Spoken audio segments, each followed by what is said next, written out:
I should be like you, Mel.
Ultimate on-demand destination for the UK's best fan-led football podcasts. Want authentic supporter insight on all things Bournemouth? Follow Up the Cherries in all departments on the TalkSport Fan Network. Club-dedicated content created by the fans, for the fans. Search TalkSport Fan Network.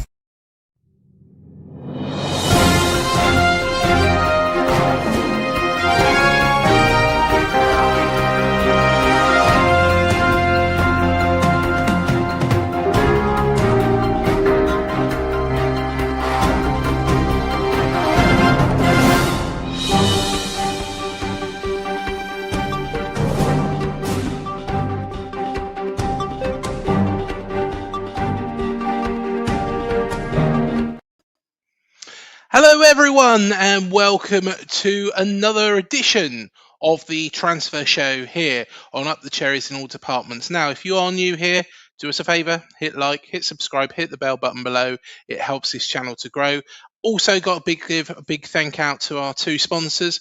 You've probably seen them earlier on, Dental on the Banks at dentalonthebanks.co.uk and of course Touchpoint Telecoms at touchpointtelecoms.co.uk for all your business telecoms needs. But it wouldn't be a transfer show if I didn't have two people with me.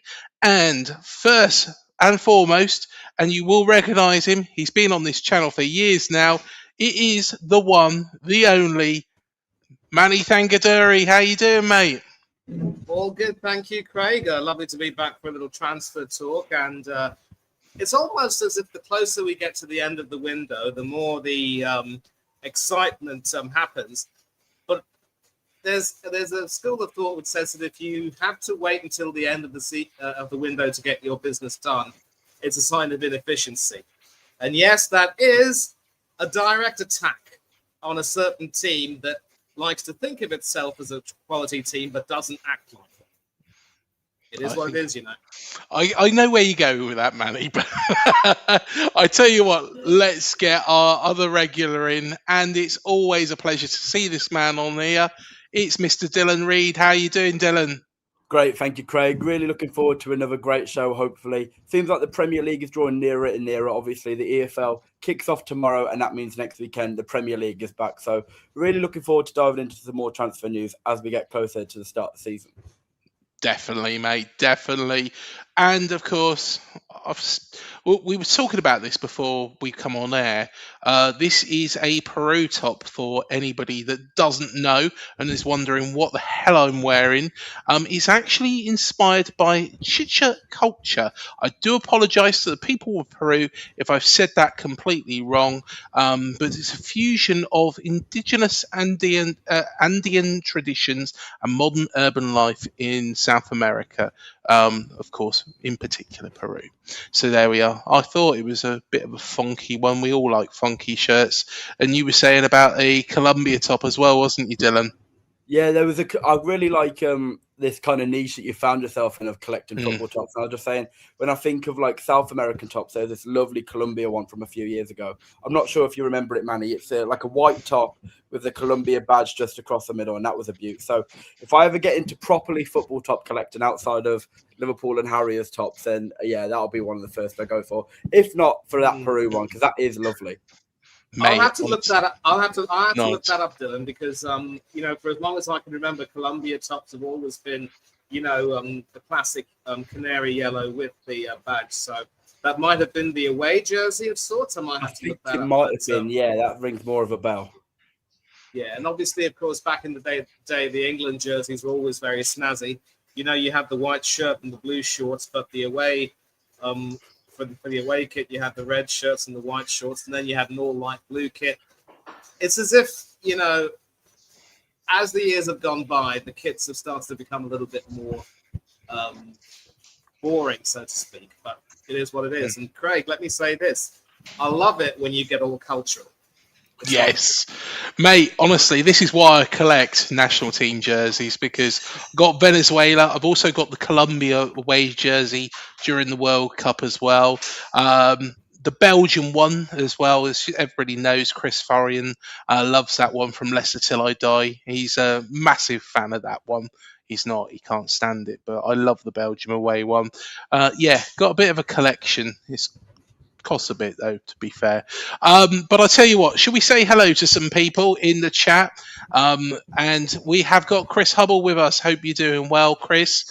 We've got Tom with us as well. He's saying evening, Chris. And Chris is saying evening back. Happy Friday Eve, everyone. The weekend is nearly here. Yes, it most definitely is. Of course, the EFL kicks off this weekend, and the first game in the championship actually kicks off tomorrow. I think it's Wolves Blackburn, if I'm right in thinking. Yeah, Yes. that's the one. Yeah, so there will be a lot of interest on that one. Of course, Wolves will be looking to bounce back at the first available opportunity. Blackburn, favourite to go down from the championship, so they'll be trying to avoid League One, which is crazy to say when you think that they were former winners of the Premier League as well. But of course, Leicester's done that. Chris has said, I think he's saying, "Where's Craig?" Believe it or not, anybody who knows StreamYard, I was sat in the wrong room, and Matt actually sent me a message and said, "Are you coming on, mate?" And I was like, "Oh, yeah, I'm actually sat here all by myself, not knowing what I'm doing." So yeah, it's good that somebody's organised between us. Craig, it's funny. I can just picture you playing that famous hit song, and just feeling completely miserable. I'm glad Matt pulled you back from the abyss there. Yeah, I was thinking, where is everybody today? I thought, well, what am I doing? And I was like, oh, I've joined the wrong room.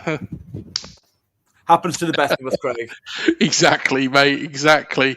Harry said, "Evening, guys. Evening, Harry. Hope you're doing well, mate." Tom said, "Evening to Harry," and of course, the niceties. It's got a lovely, lovely community here. A long day today, Tom, but been waiting for this pick me up all day now. Good to see you, Harry, and yeah, hopefully it cheers you up.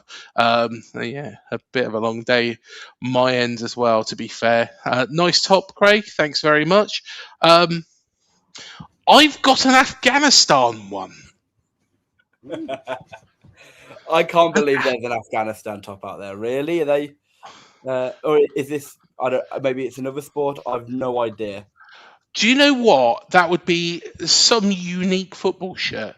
To be honest, an Afghanistan. Awfully niche. Awfully niche. It would be, yeah. I've got to be honest. I've never seen one. Tell us what the Afghanistan football top looks like, because I haven't got a Scooby Doo. Mr. B says, "Big up again, Laz. Good to see you, mate." Wolves and Blackburn tomorrow. I'll be there in the North Bank. There we are. Harry is a wolf. I'm sorry to hear that, Harry. Is Tom a baggy? Tom is a Kid Mr. Harriers fan, I believe, like myself. So yes, yeah, he's always on the wind up. Oh, fair enough. He don't sway towards West Brom though. No, not at all. Spawn at Harry now, haven't I? Harry's probably throwing something at the screen. So yeah, sorry, Harry. Can't wait to smash Spurs the following Saturday. Well, yeah, it could well happen. Manny would be very, very happy if Brentford do that, Mr. B. Were you at Hornchurch last weekend, Tom? Was you at Hornchurch, Dylan? I was at Hornchurch last weekend, Craig. Tom, I can confirm, was not there, but I had made the roughly 3, maybe 4 hour trip down to Hornchurch in Essex from my town in the West Midlands, and we did lose 3-0. So, yeah, fun times all around to kick off the National League season. That's why, if you look at the next one down, Thomas said, let's move on from that. I think that's what we all need to do. We've got Eastleigh at home on Saturday, who I believe they're a South Coast team, but my geography is awful. I couldn't tell you if that's anywhere near Bournemouth or relatively near it in Eastleigh. So, yeah, hopefully a bit of a better result comes Saturday afternoon. I couldn't tell you where Hornchurch is, to be perfectly honest. So yeah, I've learned something. I've learned something tonight. Sorry for all the Hornchurch fans that do tune in, but yeah, I think we're in favour of Kidderminster here. And on the topic of unique shirts, Maleka United 2023 away shirt is the most unique I've got. It's an absolute beauty of a shirt. What league do they play in? We're going to check VAR on this. I'm going to quickly look at Malacca United, and we are going to search for this. It's the Malaysian football team in the Malaysian Super League. They dissolved in 2022. So riddle me that, Harry. How have you? There we are. Yeah, the Malaysian League. There we go. Yeah. So according to Wikipedia, they dissolved in 22. So. Yeah, if you're going for niche, I think Harry's won the award. I think you have, Harry. Although I did try, but couldn't get hold of, unfortunately, a niche shirt a couple of years back, and that was Lion City Sailors of the Singapore Premier League. Oh wow! Yeah, but unfortunately, we was booked in because, of course, the Lion City Sailors crowd or the capacity was full up. So we sat with the Sydney fans, and one, of course, gave us a middle finger behind as well. Nearer Southampton, to be fair, Eastleigh, and maybe not 2023, but Google their tie-dye shirts. That's the one I've got. There we are. I'm going to have to do that afterwards. And I might have to do a bit of eBaying, which will make the wife happy. Yeah, she won't be. Yeah, won't be particularly happy if I start ordering more football shirts. I think she probably thinks I've got enough. But I tell you what, let's get on with it and let's discuss the Cherries firstly, and then we'll come on to all the other activity. And Kidderminster Harriers fans, keep your eyes peeled. You've got to sit right to the very end, but we have got something special for you as well. So don't worry. But Pinto has said Cherries' business is 95% done, but is it enough? Dylan, I want to come to you first. Do you feel that the 3 signings we've made, considering we have got more games coming up this season, of course, with Europe and, of course, the intensity that comes with travelling around, we'll have at least 4 away Europa League games and 4 home ones. Do you think that we have got the capacity to compete on both fronts, or do you think we need a little bit more? I do worry slightly, Craig. I think it's easy to see, teams who enter Europe for the first time, how they do struggle in their squads, coupled with the amount of games. Marco Rosa is also going to want to be playing a really intense brand of football, high pressing, high energy. So then ask the squad to do that on a Thursday night before potentially having to play again on a Saturday or Sunday, as well as all the travel involved and such a young squad. I think that could be tricky. You look at the 3 incomings as well, all quite youthful players as well. I think the oldest one there we're looking at is Juan Lu, who I believe is 21. So all the young incomings as well. I think there's already a great squad there, and thankfully, there haven't been too many major losses from the squad yet. I think you're looking at the main one being Senesi. Obviously, the window still have to go. Might lose out on Alex Scott potentially. Might lose out on Tyler Adams. Hopefully not in both cases. But I do worry. If I was a Bournemouth fan, I would be feeling that maybe just a couple more nice additions here and there. Don't have to be major signings. This squad, as it is not in need of a major revamp. But adding a bit of squad depth. The way I would, if I could use an anecdote that I've picked up down the years, is Bournemouth have a really nice roast dinner with a great bit of meat in there. Now you need to add your roast potatoes, your carrots, and your parsnips to make it a full meal. Add to the squad depth, make it a great squad that can not only feature in the Premier League and be competitive there, but also potentially go on a really deep run in the Europa League. Well, I'll jump over to you, Manny, and with a slightly different question this time. I spoke to Stefan Borson, as you know, a while back. I think it was about April, May time, wasn't it? When there was the thoughts that we was going to get potentially Champions League football. Of course, it ended up being Europa League football, which, to be honest, is a great achievement in itself. But we was discussing squad cost ratio. Stefan, unfortunately, this always happens. Because he was very honest and he explained, what the situation is from a realist point of view, he got quite a bit of grief from some Cherries fans out there, the usual suspects. But it is something that we need to consider.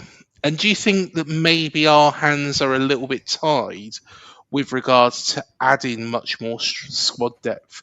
Do you feel that maybe there needs to potentially be one big out to bring maybe two in? I think the biggest issue here, Craig, is you mentioned that Marcos Senesi leaving was a sore point. And what made it, what rubbed salt into the wound, as it were, is the fact that he's left for free. Don't get me started on him joining Tottenham Hotspur and how those people saw it fit to claim him as one of their own when his Argentina side reached the World Cup final. It was his performances for Bournemouth that really got him into the standby list and into the squad eventually after one of the other defenders got injured. I was hoping that maybe in that light you would have cheered for Argentina because Senesi was one of your own, but it is what it is. And I've got the Spanish flag, Manny. I've got the Spanish flag in the garden. Yeah. We know about how every single Englishman was cheering for Spain. I was cheering for Argentina. I wanted Leo Messi to win a second World Cup, but listen, let's not go back there. Now, yes. Moving swiftly on. The biggest issue, of course, is when you lose players and don't get very much for them in return, it's always going to be a bit of a problem. If you have to sell players, you only have to take a look at what Aston Villa have done. They sold 3 of their leading players who were pivotal in Villa winning the Europa League last season, including ex-Cherry Morgan Rogers, who, as we all know, was courted by Arsenal, but we arrogantly refused to pay what Aston Villa wanted. We thought that we could dictate terms and offer what we believe he was worth. And then Chelsea came in and said, well, if you're not willing to pay top pound for him, we'll have him, thank you very much, and he'll enjoy playing with us more than playing under Mikel Arteta. But after selling, obviously, those players and getting a cool 160 million quid in cash, they obviously were able to bring in some players, and now there's talk about bringing some more players on loan, the likes of João Palhinha, Aaron Wan-Bissaka, and 1 or 2 others. And this is a club, of course, that is now competing in the Champions League, so at least they're not playing on Thursday anymore. But they're going to look to try to improve on their quarterfinal position, which they achieved in 24-25, when in January they made a killing in the loan market, getting the likes of Marcus Rashford and Marco Asensio to join them, among others, and they did really, really well. So I know that it was said that Bournemouth don't necessarily need to sell players because of the wealth of Bill Foley, but there is a situation now where, you would have had to sell some players, and the fact that Marcos Senesi was allowed to leave for free, you could have eventually got some money for him, and the fact that you weren't able to get any money for him means that financially your hands are now tied. Clubs are going to have to sell to buy. You want to, be it Bournemouth, be it Aston Villa, be it Brentford, of course, Steve being in the chat will testify to that, be it even the likes of Brighton and Hove Albion. It's like, you've got to recycle and refresh and renew, and that's sort of the way it is. So because financially you may be a little bit tied, it might be difficult to really get the players that you want. And when you say that your business is 95% done, I would go so far to say that one more player would possibly, complete the lot, but you will have to box clever and decide who you would want. And it does seem to me, as Dylan said, that you already seem to have a pretty good squad. But the likes of Adam Smith, Lewis Cook, David Brooks, and the other veterans in the squad, with them in the team, you have an excellent blend of, experience and youth, and that's going to be obviously key for how you proceed going forward. And obviously, we've got Mr. B saying that you might have to sell Alex Scott, but then if you do sell him, you've got to have a replacement for him, because you don't replace a talent like that easily, and good quality replacements for him in that position are going to be thin on the ground unless you have a really extensive scouting network. But we saw how Ryan announced himself to the world last season. For what it's worth, he is still there. You sold Antoine Semenyo to Manchester City and got a decent fee for him. So it could very well be that the likes of maybe James Hill after this season could very well be courted by big clubs, and you are now going to have to consider whether or not it might be best to sell them. Having said that, Marco Rosa is also quite good at working with what he has, as is the likes of Unai Emery, and as are several other managers who will be competing in Europe this season. So I think, knowing him as well as I would, he'll find a way. And he's managed in Europe many times before. He will know what to do. The big issue, and we might possibly be talking on this a little bit later on, is how you approach the cup competitions. And, Steve was actually talking to me about the League Cup draw, which was made, and a lot of the fixtures have already been decided. And the European teams won't come into the picture until the next round. So you might now have to decide if you can actually afford to go on a domestic cup run. And I remember when you reached the FA Cup quarterfinals in 2025, a lot of people were rooting for you, weren't you? And it was just disappointing that you weren't quite able to go a little bit further. But then, you had Manchester City, if memory serves me right. Yeah. It was never going to be easy.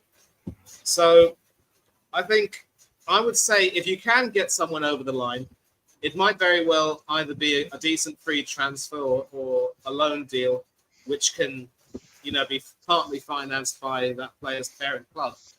Then that could pretty much solve your problems. But for now, though, I think Marco Rosa should be looking at these remaining pre-season fixtures as a means of trying to just work with what he has right now, try and gel the team together and see where they go. For my penny worth, I think that we maybe need one more, but we're going to have to be very strategic. I was trying to work out SCR, so squad cost ratio, and of course, by being in Europe, our squad cost ratio percentage is actually lower than if we hadn't qualified for Europe. If you want reference to that, go and watch that video with Stefan Borson afterwards, because I'll be honest, I could try and explain it here, but I'm not going to do it justice. But let's just say this, we are sailing a little bit close to the wind with regards to that, if not going slightly over. So the next signing is not going to have to be just a good young player. They're going to have to be a good young player, or maybe even a veteran, somebody who's been in the Europa League before, who can bring a little bit of experience, but also going to have to be on low wages and going to have to be fit in to that without going too extortionate. Everybody would love a player to come in who's been there, done that, got the T-shirt, won the Europa League, blah, blah, blah, blah. But I think we've got to be really careful because we are sailing close to the wind. The business so far, though, I've got to be honest, I'm happy with. I think, Sanchez, Gianluca Sanchez from Sevilla, excellent signing. For 11 million just over 11 million is absolutely brilliant. It's an absolutely brilliant signing. Of course, he's coming in to challenge Adam Smith for the right back position. Let's be honest, Adam Smith's always been quite good at keeping hold of that position. I know he did lose it for a period last season, but he's always shown and he's always stepped up to the plate. And I think Andoni Iraola made him a better player by sitting off a little bit that attacker, so he's got a little bit more room to make that move. Of course, we needed centre backs. Antonio Silva's come in from Benfica. I think that's a really, really good signing. Very, very sensible. They're all 22 years old. And Alvaro Rodriguez from Elche, who might not look prolific, but you've got to consider what team he was in and actually what he did. Not just putting the ball in the back of the net, but also setting goals up as well in what is a little bit of a struggling team. So overall, I'm very, very happy with the transfer activity. I think our hands are a little bit tied because we are sailing close to the wind. And I think that's why Thiago Pinto has said, look, let's be realistic, 95% of our business is done. I think there probably will be one or two more that leave. I hope it's not a big player. I don't think it needs to be a big player, but at the same time, I think one more, in particular in an attacking position, won't go amiss. And I think actually somebody with that little bit of experience as well. So yeah, that's my penny's worth. Let us know as well in the comments what you think. I'm just going to quickly run through the comments because they are buzzing. And Mr. B said the Malaysian Man United probably as bad as them too. There we are, buzzing. Kidderminster section. I couldn't even say it there, Dylan. That's a bit bad, isn't it? Yes, you'll have to keep your eyes peeled, Tom. Maybe getting more players, Craig. I think, like I say, the hands are tied a little bit. We've got to be a little bit careful. SCR is probably going to cripple us. It's going to cripple a lot of teams. I think you look at, I think Brighton aren't away, from being under threat of SCR as well. I think the problem is with SCR, it is the leveler. If you're a bigger club, you are going to have more capability to, bring in more players. Whereas a smaller club like ourselves, like Brighton, like Brentford, we're going to be a little bit hamstrung. So it's just a bloody leveler that, just kind of keeps us in our place. And it's a real shame, but it's the way football is, unfortunately. Harry said, maybe more importantly than player signings, I think Rosa is a great manager and possibly their best bit of business in the window. In fact, have a watch when I upload it. Probably he'll be up for tomorrow morning. I did have an interview on TalkSport 2 where I previewed Bournemouth season, and I did mention as well Marco Rosa's the transition from Andoni Iraola to Marco Rosa, so do watch that as well. It's not in the most, it's not with a palm tree behind me because it was in an office, but there you go. They should sign Ballon d'Or contender Zach Brown. I can add context to this, Craig. This is another Harry-centric comment. And this is referencing one of our midfielders, Zach Brown, who I can promise you would be closer to turning into Superman himself than he would to ever compete for the Ballon d'Or. So I appreciate the Harry's player love, but this is like to say Ballon d'Or next to Zach Brown's name is the best oxymoron you will ever hear. There we are. Yeah, I was going to say, I think the contenders are Harry Kane, Michael Olise, and Mbappe's in there as well, isn't he? Those three are probably in there after the World Cup as well. Yes. So it's going to be an interesting race, but that's a conversation for another day, I'm sure. Yeah, definitely. But Zach Brown, you can't see him winning it than Dylan. No, never, ever. No, we'll freeze over Craig. Fair enough. Mr. V for life. Steve has said you need some really big signings, I'm afraid, but you still have a good team. But being in Europe and trying to cope with the Prem could take its toll. That I think I'm realistic to that. It did brighten in towards the end of the season when they were in Europe. We beat them 3-0 actually at Dean Court. And you did see some leggy players out there. On a normal day, still think we would have beaten them because we did play well that game, but they were leggy. Marcus said, do we know who we play in Europe first? The draw is going to be in a couple of weeks' time. They're still playing the qualifying rounds as well. Boog Troop says we should sell Ryan. I think you've gone absolutely mad. I think Ryan is an absolutely brilliant player. Marcus said this is typical of us. This is little old Bournemouth thing again. We are so easy panicking about coping in the Premier League at first and now Europe. Panic, panic. To be honest, I think our hands are a little bit tied. We've just got to play within the rules. I don't think the rules are really fair because Bill Foley's got the money, but the rules are the rules, and we've just got to adhere to them. If we don't want any more if we don't want any points deductions, we don't want to go back there. Harry said teams have solidified after being in Europe before, like Wolves and Villa. It's definitely doable. Victor Omishan holding talks with Arsenal money. There we are. No, not going to happen.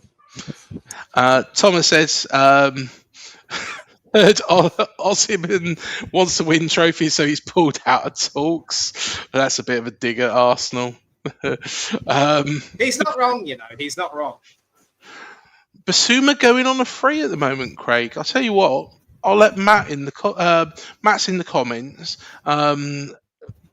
Matt, let us know if you think that's quite a good signing. I don't think that's that bad a shout, actually. If I could, Craig, there's a few. There are a few really interesting players going on a free at the moment. I thought Yves Bissouma is probably one of the most high-profile of those, but there are some former Premier League players going on frees that I think are really interesting deals at the moment. First of all, Zinchenko. He had a good time at Arsenal, good time at Man City.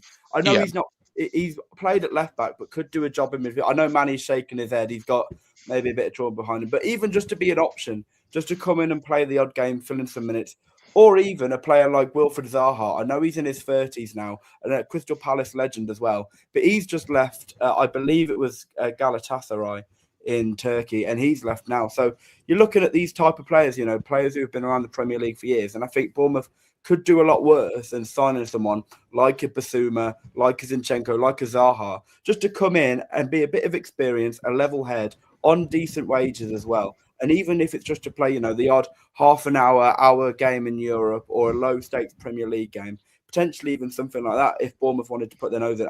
I don't know what you think about any of the names I just mentioned.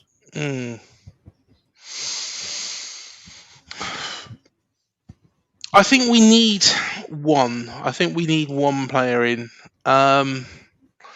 It'll be interesting to see what we're going to do. I'll leave it for Matt. Matt, in the comments, pick out the players that you think, from what Dylan's mentioned there, you think we'd be quite interested in. And whether or not you agree with Steve, is Bissouma a good signing for us? There we are. We'll keep it a little bit interactive in that sense. But yeah, I think we need one player, in all honesty. I'll tell you what, Craig. I'm sorry for cutting in, but go on. You said you wanted someone who's won the Europa League.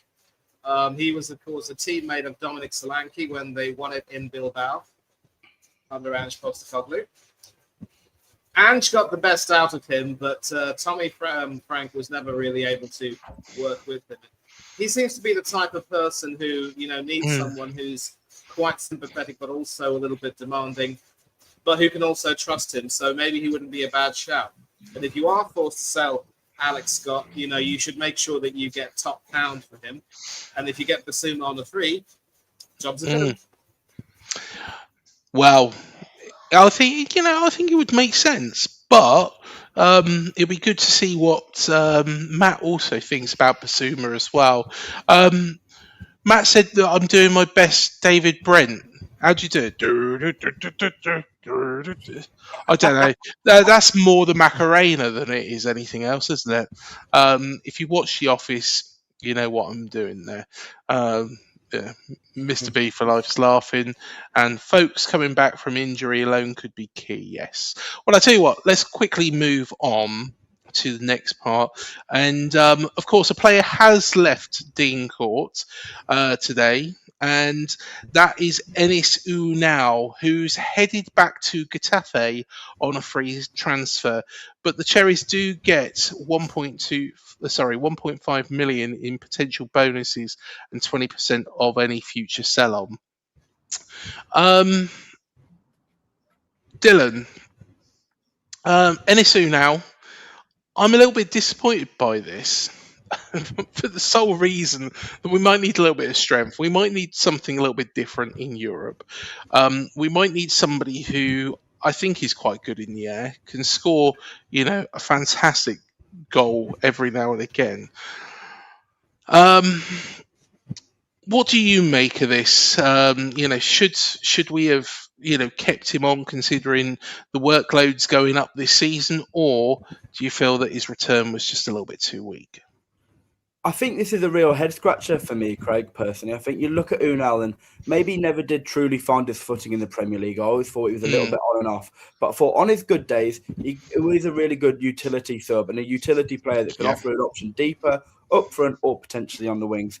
I think the biggest question for me is, why has he gone on a free? I think there's a player that was under contract, a player that you've just decided we're going to let him walk on a free transfer, and it's performance-based bonuses. So maybe if he perhaps returns 15 goals for Getafe or they achieve a top 8 finish, for example. And even then, with a performance-based thing, you're only getting 1.5 million back and 20% of a future sell-on clause. For me, I'm a bit confused about that. That was a bit of a poor bit of business potentially on Bournemouth front. But for a player in Europe, I think for a player of his ability, maybe he never adapted to the physicality of the Premier League, but playing against European opponents, teams from the likes of France, Spain, Portugal, yes, perhaps are a little bit not as physical as teams are in England. That's where he could have thrived, especially as Krupi is going to miss the first 3 to 4 months of the season with his ankle injury.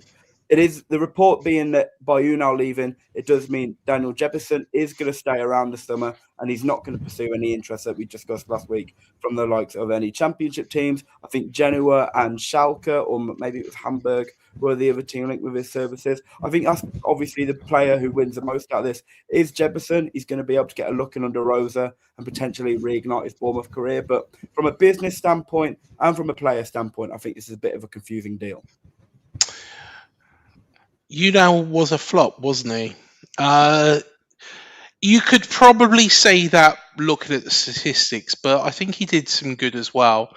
The goal against West Ham, was absolutely unbelievable. Didn't think he had that in his locker. I think he did pop up with some important goals at times. He wasn't really consistent, but then again, he was always playing second, third fiddle to Evan Nielsen, and then of course Krupi as well. I think it makes sense that he does go, but then again, it's a case of this season when we are in Europe, Enis Unal, if Krupi is a little bit tired, play him against the Cypriot champions. No disrespect to Paphos FC or whoever they are.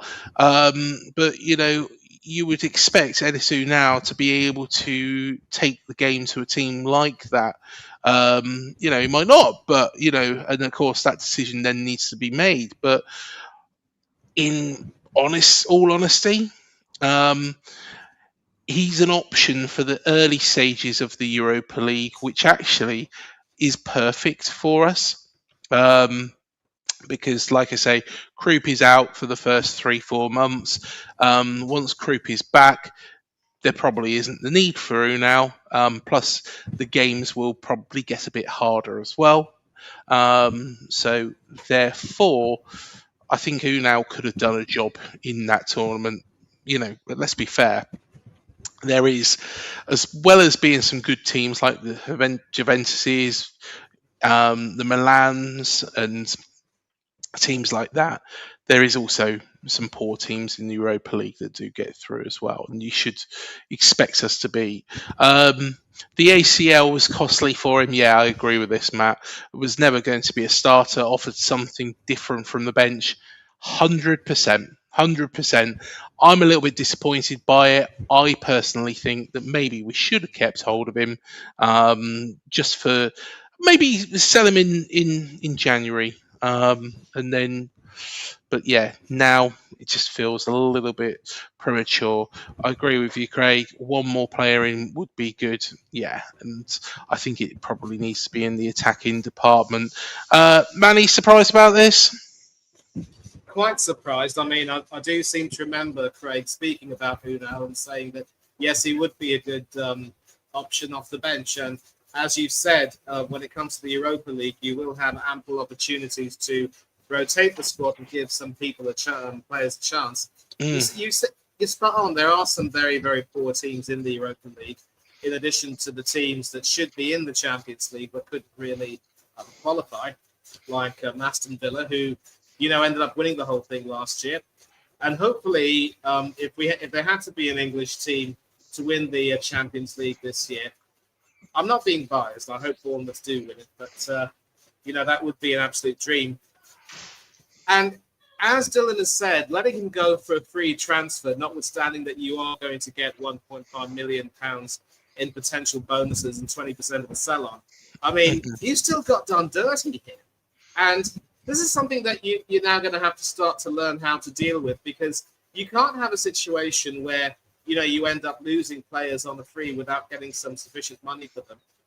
Yeah. And obviously, Mr. Borson will tell you that when it comes to, certain players who are on long-term contracts, the amortization and book value factors will mean that eventually, their value will end up decreasing. So even if you do end up selling a player for slightly less than that for which you purchased him, you can still make a profit according to book value. Although I personally believe that, with inflation rising every year, that won't necessarily be much of a problem. Much of an advantage in that regard. And of course, when it comes to selling youth players like James Hill, who are developed with the Bournemouth Academy, you end up getting pure profit for them, as it were. But again, you're going to have to really improve your transfer dealings and make sure you start getting more money for players, because we are in a situation right now where, certain clubs, as I've said, now have to literally become selling clubs in order to make sure they can continue to, stay within the limits of SCR and also fund future transfers like what Aston Villa are doing. And they're correcting the mistakes that were made under the previous administration, which very nearly put them on the verge of, going bankrupt and being liquidated before the current owners took over and said, no, we're going to save this club. And they sold Jack Grealish for 100 million quid, and they've kept afloat ever since. So don't take for granted that just because you've got a wealthy owner, you may not necessarily need to sell players. You've got, you will need to sell players, but more importantly, you'll need to sell players that, will get you some money. And I'm going to go to this comment over here. I don't doubt that you are a good selling club, and obviously you got good money for Antoine Semenyo. But the biggest issue here, Hecky8579, is that for every Antoine Semenyo, you have at least one or two players who are leaving on a free. And ideally, you don't want to see that happening. You want to make sure that you get as much of a return as possible from your players. And Matt also saying that, if Unal was on some pretty decent wages, it might, relieve the wage bill. So that's maybe another externality there. But, it's in terms of the squad strength, I think it could be a loss.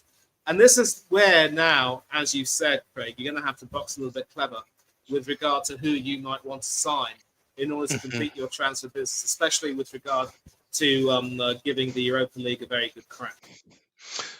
Definitely. And actually, Matt has mentioned here with regards to Basuma, is that an area we need to strengthen? For me, centre-back is key with Milo injured. Yes, I do completely agree with this comment. The only reason I think Basuma would be a good signing for AFC Bournemouth is because Basuma was part of that Tottenham Hotspur team that went all the way and won it against Manchester United. He was influential in that team. I think he played pretty much every match in the Europa League. Correct me if I'm wrong, but he would bring that added experience of how to get through that tournament, and that little bit of experience. If he is going to be on a free and it is going to be affordable, maybe bring him in. See what he can do for the one season. He is 29 years old. That's probably old in our relation to the players that we normally bring in. But I think that added experience would be quite good. But I tell you what, let's rumble on. Yeah, just briefly, Craig, I'll mention that Basuma did play 10 Europa League games, which probably would have included the knockout games. So he might have been rested for a few games against the weaker opposition. But as you say, he was quite pivotal, and Ange Postecoglou got the best out of him. So hopefully Marco Rosa will have that sort of effect. And I know that Steve in the chat still, is quite fond of Thomas Frank, the supposed proper manager. I'm sorry, mate, if you're watching this, I will say it again. He's just a Danish Graham Potter. The job was too big for him. And I don't think he'll be back. I'm just going to comment on this as well. Danny Ings on a free must be finished by now. I love Ingsy, but no. There we go. Moving on. So David Moyes is supposedly keen on Marcus Tavernier. Why would you walk away from Europe? We give our views on this speculation. Danish Potter. I think that this is absolute rubbish. I honestly think this is absolute rubbish. I cannot see Marcus Tavernier walking away. Everton, actually, I'll give them their due. I saw them in a friendly the other day against, Newcastle, and I thought actually they were better than what I expected from them. They might actually be fairly decent this season. I had them down as one of the teams to struggle in my mind. I always have Everton down to struggle. They're such a boring team to watch. But I can't see Marcus Tavernier going there. Dylan, could you see this? In what world would this ever make sense? Yeah, it'd be a bit of a strange one, and I think that's the word I'd use to describe Everton's transfer window. Strange.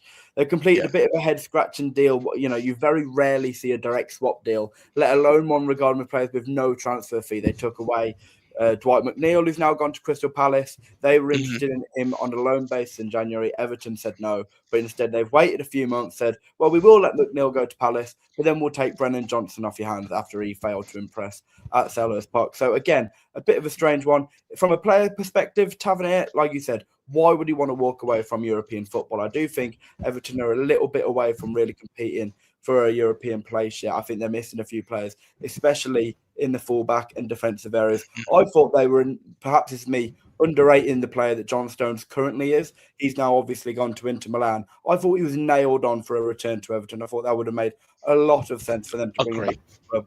But instead, they haven't signed any defensive reinforcements, I don't believe, as of yet. They are in desperate need of some fullbacks, especially after Seamus Coleman left. But back onto the attack and back onto Tavernier. I don't understand why he'd want to go there. I can completely understand why Everton are keen on him. He's a fantastic player, bow-footed, can play off both wings, can even do a job in the 10 if you need him to, which Moyes likes to play, so potentially could be used as Dewsbury Hall cover if he was there. But like you said, Craig, this is all hypothetical. I don't want to see Tavernier at Everton, and I don't think, for me, it's a step down, and I don't think he should take it, at least not for a few more years.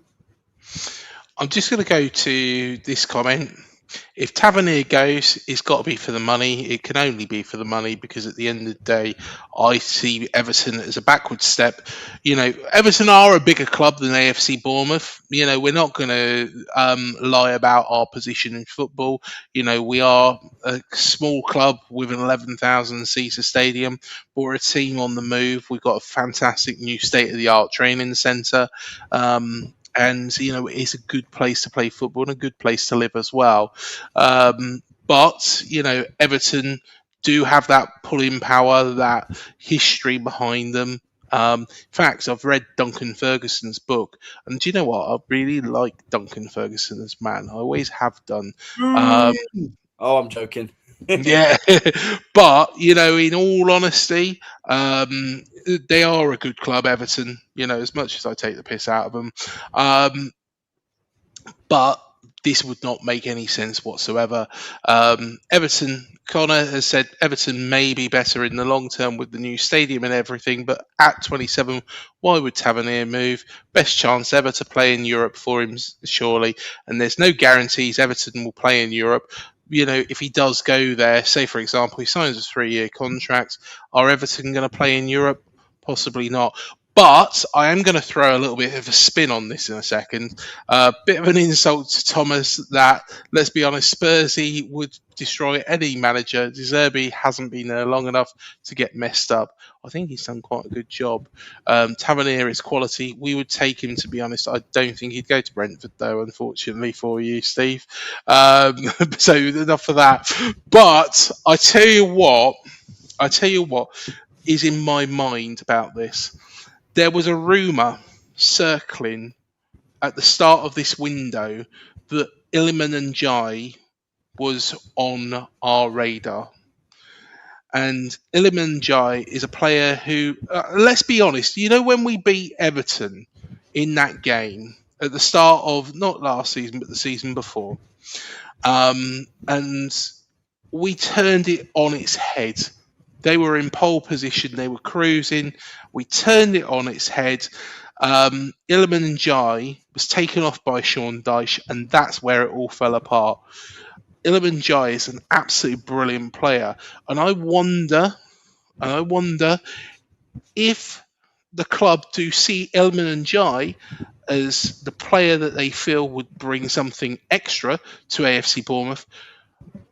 Manny, in that point, would they potentially use Marcus Tavernier to get that deal across the line? Because Tavernier is brilliant, but do they prefer Iliman Ndiaye? Could there be something else going on behind the scenes? It would be strange, this one, because with Ndiaye, you've also got to ask the question, can he offer the same qualities that Marcus Tavernier already provides Bournemouth? Because as you mentioned, Craig, he's excellent at playing in the 10, but also has the ability to play either wing, definitely two-footed, like a certain Mr. Semenyo, of course. Mm-hmm. And you've also got to be honest with yourselves and ask the question, can Ndiaye offer more? Because Ndiaye, for me, he's been on the radar, Craig, for several big clubs, and I believe, there's been talk about us trying to go in for him because of our failed attempts to secure a quality left winger. Yeah, we got the Greek guy Solis, who I'm sure your now ex-goalkeeper Christos Mandas will know very well. Yeah. But we need a lot more in terms of actual quality. We are trying to sort of offload Gabriel Martinelli, and he's an example of someone we can sell for pure profit because he sort of developed himself at the Arsenal Academy, as it were. But unless we sell Martinelli, we can't get another replacement. And then in the event of, the Vinicius and Rodgers proposals completely, falling flat on their faces, we would need a new left wing, and Ndiaye would be a good target for us. But can Ndiaye also play in the 10? Can he offer what Tavernier offers you? I'm not too sure that he can. Yes, he's a baller, Steve. We all know that. And as I've mentioned, he has been on the radar for many big clubs. But again, would he be necessarily what Bournemouth would need right now? And Tavernier has been, I would say, having seen you lot extensively, he's been one of the players over the years who's been pretty much pivotal in you being able to solidify yourself as a Premier League club and now qualify for Europe. So if I were in his shoes, I wouldn't want to move either. But then you only need to take a look at Marcos Senesi, who refused to sign a new deal and went for free. And he's now gone to join De Zerbi's circus at Tottenham, where they've been splashing money, left, right, and centre to get players they want. And all this after finishing 17th twice in a row, albeit with the Europa League title sandwiched in between. I'm going to call this right now and say they're still not going to qualify for Europe. If they finish, in mid-table or even in the top half, I think that'll be a successful season for them. It's going to take time. I wouldn't even worry about Spurs right now, although to be fair, they have signed some absolute ballers. But Senesi, of course, being one of them. They're not going to be playing in Europe either. So, as was mentioned, I think with regard to Everton, yes, it was Connor who said it could very well be for the long term with the new stadium and everything. And of course, although people criticise Spurs' stadium as being a bit of a lavatory can, for want of a more genteel term, it is, a state-of-the-art stadium. There is always going to be potential for greater revenue coming in, even if the wage bill isn't that high. And maybe they can build on something for the long term if the players are reasonably well paid. But I don't see any sense in letting Tavernier leave. And if you lose him, you're going to lose someone whose experience and, performances and leadership have been so pivotal to the club over the years. You cannot easily replace that unless you get a genuine replacement. And I can't understand why Tavernier would even consider this or entertain this. And if Bournemouth do end up entertaining this and they end up getting a replacement who may not be up to scratch compared to how Tavernier is, it's going to be a problem. So I only hope this doesn't materialize. I hope he stays at Dean Court, plays a part in your historic European campaign, and then afterwards, you can always analyse what might be better and take it from there. Yes, I hope Tavernier stays. Iliman Jai, would be a great signing, but at the end of the day, I don't think, we want to replace Tavernier with him. It'd be great to have them both, but, you don't always get what you want. But Adams is also seen as a Tonali and Bruno replacement. Newcastle United are the latest club to show interest in the US star. I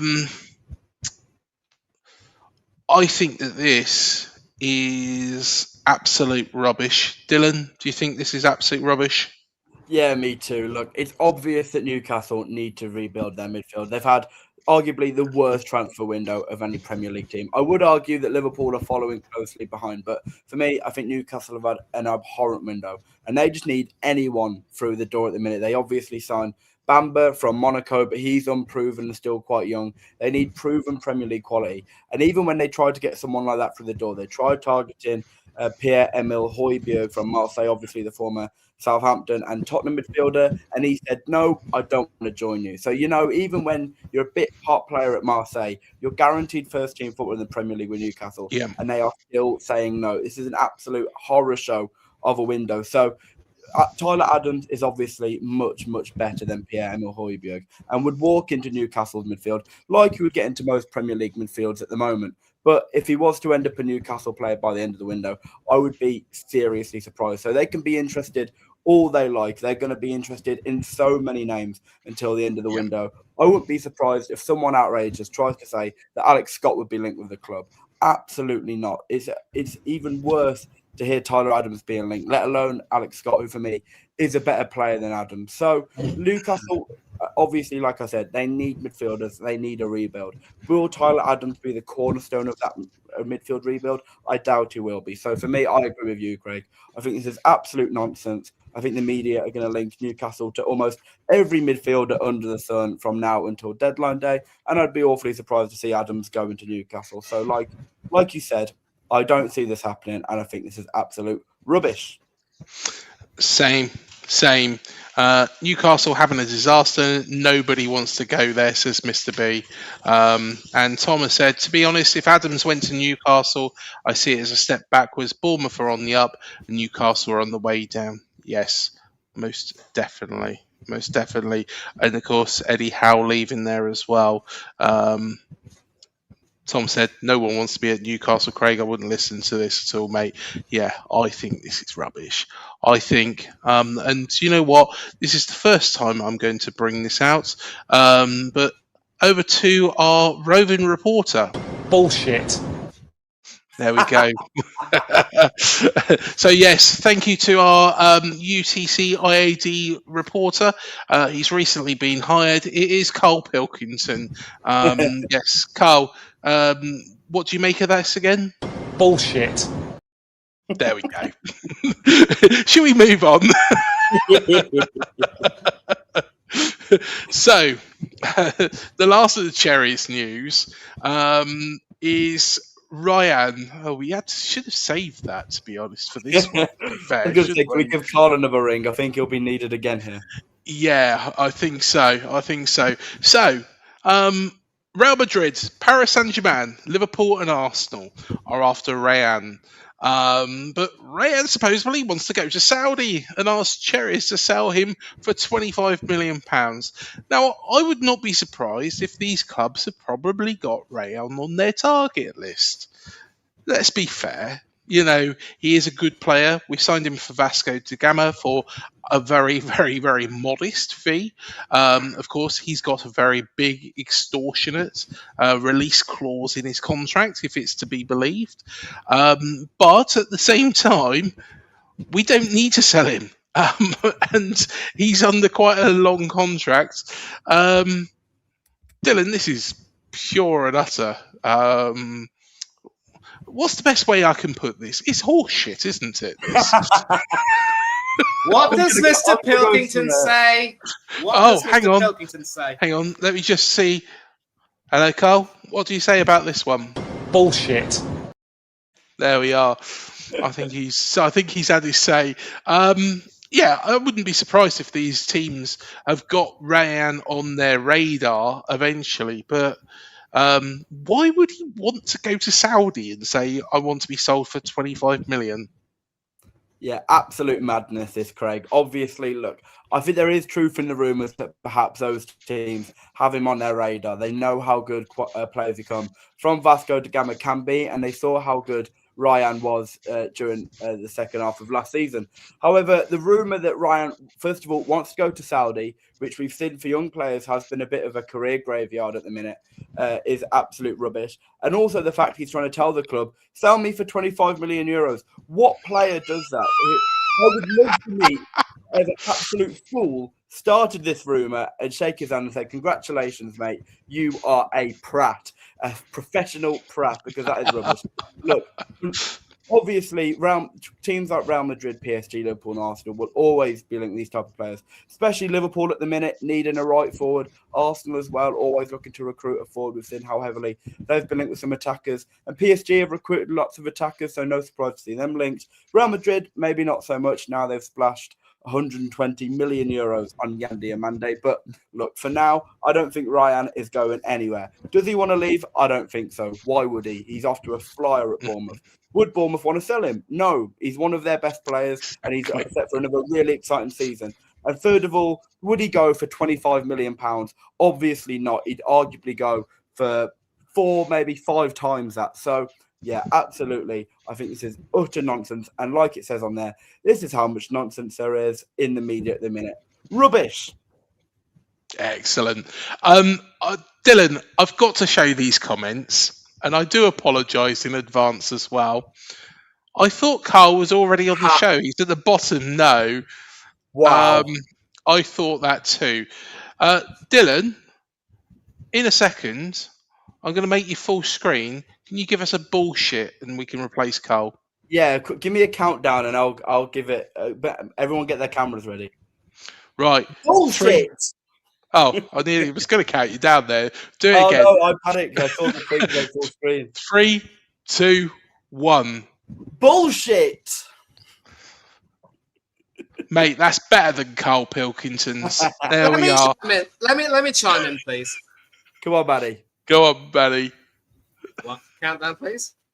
Oh, Maddie's going to do it. Right. Full screen. 3, 2. Oh, yep. Yeah, go ahead. You jumped ahead again. 3, 2, 1. Bovine manure. That's the polite way to say it. And I tell you what. That's how I roll, Mr. Beasley. I'm going to complete the picture as well. So, yeah, come on, Craig. Who wants to count me in? Go on, Craig. I'll count you in. Go on then. All right.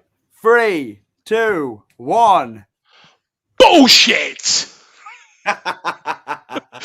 The real oomph behind it, you know. I like the double. You went for double, and I like double, that. Yeah.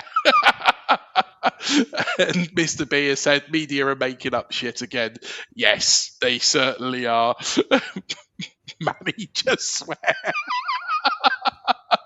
Manny's too polite to swear. I tell you what, What I'm going to do, we're going to come back in a second, and we are going to discuss the rest of the football pyramid, including, get ready for it, your Kidderminster Harriers news as well. I've said it right this time. I didn't spill my words. But I tell you what, I'll play a little video from somebody else who doesn't swear as well. And she's going to just tell us a little bit more about our link, the partnership with TalkSport. This podcast is sponsored by Sky Sports, proud partners of the TalkSport Fan Network, where you can watch over 1,500 matches this season. With Marco Rose at the helm and the Cherries pushing for glory, there's no better time to watch us in even more Premier League games this season with Sky Sports. And the best bit, you can watch more of our Premier League matches live on Sky Sports than anywhere else this season. Sky Sports proudly sponsor the TalkSport Fan Network. Search Sky Sports today to watch the Premier League live on Sky Sports. Come and do the bullshit for everybody. Come on. Come on, don't be shy. Don't be shy. No, she don't want to. There we are. That's disappointing. If that was your daughter, Craig, then she's got a really good head on her shoulders. No, he wasn't the daughter.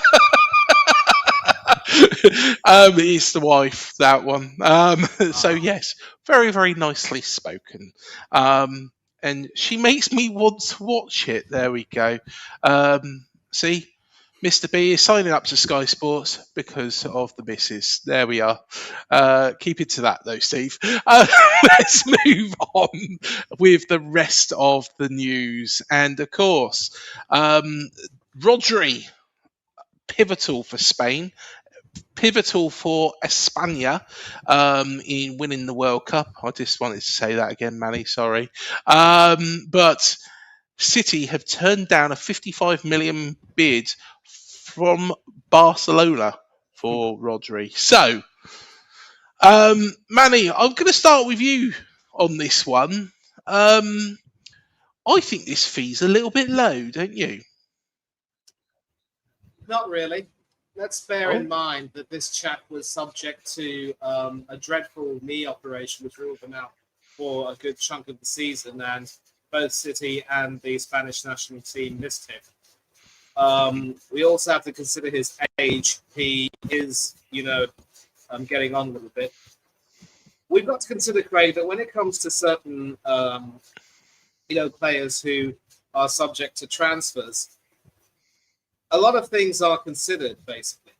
It's like you take a look at their age. He's just turned 30, of course. I think he celebrated his birthday during the World Cup. So you've also got to consider how many years he may have left at the top level. So why should Barcelona or Real Madrid feel that they would have to pay a little bit more for him, for a certain player who, there's no guarantee that he's going to last for a lot longer. People look at players' injury records and make these decisions as well. And cruciate ligament injuries to central midfielders is no joke. We've seen many good central midfielders fall victim to that over the years. Rodri is no good for it. So, City have already, strengthened their stock by making sure they got Elliot Anderson. And the latest we can confirm is that they've also agreed to sell the Dutch international Tijani Reinders to Al Qadsiya in Saudi Arabia. So there might be, still a place for Rodri in their squad. Maybe that's another reason why they don't want him to leave. And if they know that if he leaves, they lose his leadership. But he was also a big part of that team that won the treble, and I think they still might need his experience. But there's also an understanding that maybe he doesn't have very much long left in the game, and City might probably feel as though they want to extract more from him. Now, in a season or two, his value could decrease, and that would be a good, fee for at which to sell him. In fact, City had already not too long ago sold Ilkay Gundogan to Barcelona, only for Gundo to come back for one more season. and I don't quite remember the price for which that transaction took place. But again, it's a sensitive issue. This, especially when you're dealing with a player with his injuries, and I think Barcelona and Real, who are both in for him, are going to have to really make a decision here as to whether or not they feel that he is worth the money. And is it really just because of the World Cup tax? We'll have to see. So I think City have a right to, refuse the offer because they're the ones who do have a right to set the price. But City might also have to be very careful in terms of making sure that Rodri stays fit. So we're going to have to see how this pans out further, and there is still some time. We could see an improved offer from one of the Classico clubs for him, and then we'll see how that works out. And obviously, Steve saying that he thought he'd gone already. Now, this is an example, Steve, of how certain protracted transfers can make you think they're over, but then they're not quite over. And obviously, Reinder's only being there for one season. I wouldn't necessarily say that, they thought much of him, but, let's not forget that he was there under Guardiola. Guardiola has now left, and now Maresca's coming. I think Maresca has sort of, taken a look at him and decided, what, he might be surplus to requirements at this particular point in time. Maybe not the type of player I'd like in my City 11, so you've got to consider that. And if it's a way to, increase money for City so that they don't run the risk of falling foul of SCR themselves, it works out well. But with Rodri, I don't think this is the last of him. We might hear more in the coming days. Dylan, I've been looking at Rodri's stats. He had a very, very good World Cup. Like Manny says, he is 30 years old. He's suffered a bad injury. He's only played 24 games in the Premier League over the last 2 seasons, but a lot of people and a lot of what I saw from Man City fans is that they actually blamed that they lost out on the title down to the loss of Rodri. Do you feel that Man City can get a little bit more for him at this point in time, considering the World Cup's just been and gone? I do. I think I'm a little bit more positive around the feeling of Rodri and his sale than perhaps Manny is. I think you're looking at a player from a business standpoint of view. But like you said, he's only played 24 games in the last Premier League season, and his career in recent years has been burdened by injury. But he's coming off the back of a brilliant World Cup. So I think for Man City to cash in on him now, I think would make a lot of sense, especially given that he's just turned 30. And you won't get a price anywhere near this for Rodri again until he would probably, if he stayed at City, would probably run out his contract and run out on a free. Not run out per se, that sounds bad, but walk out on a free. So for Barcelona, I completely understand this as well. Playing at the World Cup, they were able to play Rodri deeper, which freed up Pedri and allowed him to play further forward, doing what he does best with the ball at his feet, driving forward and creating chances. And if Barcelona can set up their midfield with Rodri next to their own Pedri, that is obviously a key to success, as it showed for Spain at the World Cup. Man City have already started rebuilding their midfield. We're going to talk about Rangers more in a bit, but they've obviously already signed Elliot Anderson for an eye-watering amount of money, and they're about to sign Ayoub Bouadi from Lille as well for around 85 to 100 million pounds. So it's not a cheap rebuild. It never is with Manchester City, is it really? But I can understand in a year where they've got to get rid of a few aging players and they're looking to rebuild this midfield under Enzo Maresca, getting rid of Rodri now. Why still get a good fee for him? I still feel they could potentially get another 10 to 15 million pounds for him. The more you can get out of him, the more they will, because City, as they like to sell, are quite smart when they do this. So for Barcelona, even though he's 30, I do understand it. He'll still be good for them potentially in a slower league that is less physically demanding, which will put less emphasis on his injury form. And for Man City as well, they've already got players coming through and they've got players coming out as well. So I understand this from everyone's point of view. Obviously, Rodri able to go back to his home nation in Spain. And it was such a saga. I thought he was absolutely certain to go to Real Madrid. All of a sudden, they're not willing to cough up the money. Barcelona are, and it seems more likely that he will end up there now, and Real Madrid are going to be left a bit stranded in the market. So it's been a really interesting saga, but I do think by this time next week, we will see Rodri being confirmed as a Barcelona player. And this also, just briefly, Craig, I'm really sorry to cut in, sort of segues back into the Tyler Adams issue when it was rumoured that he would be targeted by Newcastle. Now, again, you were basically saying that with Eddie Howe gone and Matthias Jasler coming in, that club is now going to be in serious need of a rebuild, and they don't really have any proven Premier League players. You will also...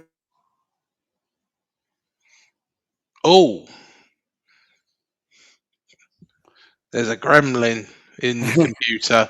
Manny we lost Manny there. Stopped for a second. We hopefully will have him back at any moment now, but they are the perfect still as well, isn't it? Yes, I think Manny hasn't frozen, unfortunately. Let it go, let it go. I tell you what, whilst we're waiting for Manny, Rodri could do a Trent, go on a free. Do you remember that, Dylan? Oh, I can't hear you, Dylan. I don't know why my mic was muted. I didn't even put that then. That's just StreamYard stitching me up. No, I've got no idea who Trent is. I've got no idea who he is. I've got no recollection of him ever playing for anyone. I've never even heard of a player called Trent, so I've got no idea who he's talking about. Sorry, Craig. There we are. Moving straight on. The movie's straight on. I think Manny might be coming back here. I can't see him, though, at this moment in time. So, here he is. There you are, mate. Apologise. The worst part is, Mr. B might have said it. It wasn't necessarily gremlins, mate, but every now and then around about this time in my neck of the woods, I'm subject to someone, coming in and just, mucking everything up in terms of connectivity. But I always come back. Now, as I was saying about Tyler Adams, you will remember, Craig, that he has had his own share of injuries over the years.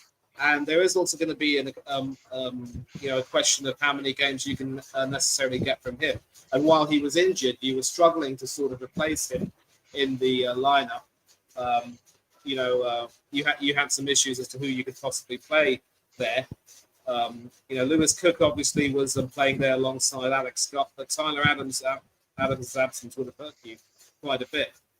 And so this is another reason why sometimes when it comes to certain players who have injury records, if this is an opportunity for clubs to get a good fee for said players, rather than take a chance on them not being available for a whole season, then invariably it will mean that clubs might have to consider that and maybe bite the bullet. And that will also depend as well on how much Newcastle were going to ask for Tyler. If they weren't going to offer you a good price for him, then you'd be perfectly within your right to say no.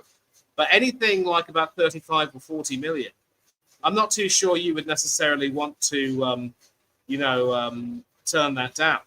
He's not an Alex Scott or even a Lewis Cook, someone who would necessarily be the first choice, but he does provide an option. But if he has injury issues, you can always make those decisions. And as is often said, it's nothing personal. It's just business. And sadly, that's the way a lot of clubs might have to operate. So you can see the similarities between the Rodri and Adams situations. Yes, definitely. I tell you what, let's go on to the next player. And of course, it was mentioned, Man City have agreed to sell Rounders to Al-Qadsiya. So, yes. Dylan, what do you make of this? I think this is fair enough. For me personally, I never really rated Rangers. I think he had a good start to the season, good couple months around August and September, and never really settled into Man City from there. I remember his debut against Wolves. I think he put on a man of the match performance there. So apologies to Harry for bringing that one back up, because that did really start to be the beginning of the end for Wolves, how easily they were tore apart by Man City that day. But look, Rangers, I think he had a great season with AC Milan 2 years ago. I can understand why City wanted him in the first place, but clearly Maresca has looked at him and said, unfortunately, you just don't fit my system. And obviously with Saudi, as soon as there's any whiff of a player of perhaps Rangers quality wanting to go, off he goes. We're looking at Al-Qadsiya as well. they're a team who've had some notable players down the years. You might recognise the names like Nacho Fernandez, former Real Madrid captain, or Julian, I'm going to hope I'm saying it right, Quinones. He featured for Mexico at the World Cup and played really well for them. So they are, you might not recognise the name, but they are a Saudi team with pedigree.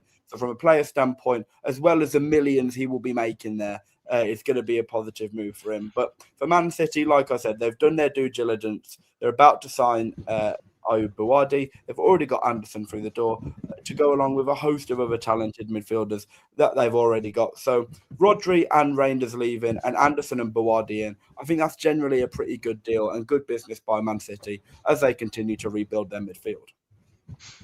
100%. I agree with you on that. And to be honest, I think that his playing time would be very severely limited next season. Bayern Munich is supposedly linked with Brentford's Thiago. I tell you what, I'd like us to be linked with him because he's very good. Maybe that'll get you back for taking our Dongo off us. But there we are. Here we are. Jed Spence is supposedly off to Inter Milan. So Tottenham are in the final stages of negotiations with Inter over the sale of Jed Spence. Of course, Jed Spence was a bit of a surprise addition to Thomas Tuchel's squad, but he justified being there throughout the whole tournament, in my honest opinion. I think he was one of our players of the tournament. Inter made an offer to Spurs in talks on Wednesday morning worth £25.6 million. Talks have accelerated today between the two clubs over a deal that could be worth up to £30 million. So, Manny, do you think this makes sense? Is Spence going to go to Milan and leave your hated rivals? I think it would be a good move for him. Obviously, the club see him as a replacement for Denzel Dumfries, who moved to Real Madrid not too long ago. And obviously with Spence, they know that they're going to get someone who's pretty decent on both flanks. But being right-footed, I would imagine that the Inter Milan coach would prefer to play him on that right back or right wing back position, and he wouldn't look out of place. In fact, this actually would be a good move for him to maybe develop himself. He's not going to become the new Trent Alexander-Arnold. I'm not too sure he's the best at set pieces, but he certainly acquitted himself well. I wouldn't go so far necessarily to say that he was one of England's players at the tournament. I mean, that's being a little bit, redundant, but he certainly did well when he was called. Although it has to be said that we selected very poorly in the right-back position, to the extent that at one stage we had Ezri Konsa filling in at right-back. And it was appropriate since he was given the number 2 jersey, but, he was selected as a centre-back who could play at right-back, not as a specialist right-back per se. It is a good move for him if he can make it happen. I believe Inter Milan will be, of course, playing in Europe in the Champions League as Serie A winners, so he'll have a chance to, continue to realise his European ambitions, having played in the Champions League last season with Spurs. And it could be definitely a good move for him and a chance for Spurs to recoup some money for the sales, for the purchases they've made. I mean, they've been throwing money like crazy, and recouping some money would be good. I'm surprised that, they're only accepting up to 30 million quid for him. It should, in my opinion, go up to maybe 35 or something like 40. So it's a steal for Inter Milan, especially when you consider that, as a friend of mine would say to me, Italian clubs are a little bit, tight when it comes to money. And I think Mr. B says it might be a little bit of a madness not letting him go. They already have Pedro Porro, who is the specialist right back, and they often use Spence as a wrong-footed left back, as it were. But I'm pretty sure that they've got a decent replacement lined up. They do have the former Liverpool captain Andrew Robertson joining, and I know that Dylan was fit to be tied with that particular piece of news. I couldn't understand why Spurs would want to go in for him personally. He would have been better off going back to Scotland maybe and just winding his career down. But it is what it is. And I think this will be a really good deal for Spence. It'll be a good deal for Inter Milan. And if I were a Tottenham fan, I'd be saying if we have to let him go, we should be getting more money for him. And well, I'm not a Tottenham fan, so I say good for me either way. I don't have to come up against him in the North London derby. And Dylan, of course, Jude Bellingham's benefited from playing overseas. Harry Kane's benefited from playing overseas. Could Jed Spence go in that same direction, that he's really going to benefit from this move? Or do you think Italy's possibly not the right destination? No, I think I could definitely see Jed Spence flourishing at Inter Milan. Selfishly, from a Liverpool point of view, we are crying out for fullback depth at the minute. I would have loved us to be all over this type of deal. I'm a big fan of Jed Spence being able to offer an option at right back and at left back. In terms of Inter Milan going in for a deal, they were really keen on Marco Palestra, the Italian wing back, before Chelsea ended up signing him. So they were clearly in the market for a wing back this summer, and now they've been able to land one. I would say Jed Spence is able to operate as both. If you need him as a wing back, able to come forward and defend well when he's home, then I think they've got a perfect player to do that. Or if you wanted to play him as an out-and-out right back and use him more defensively and not trust him as much to go forward, I think he'll do an equally good job at that. I think he's a terrific player.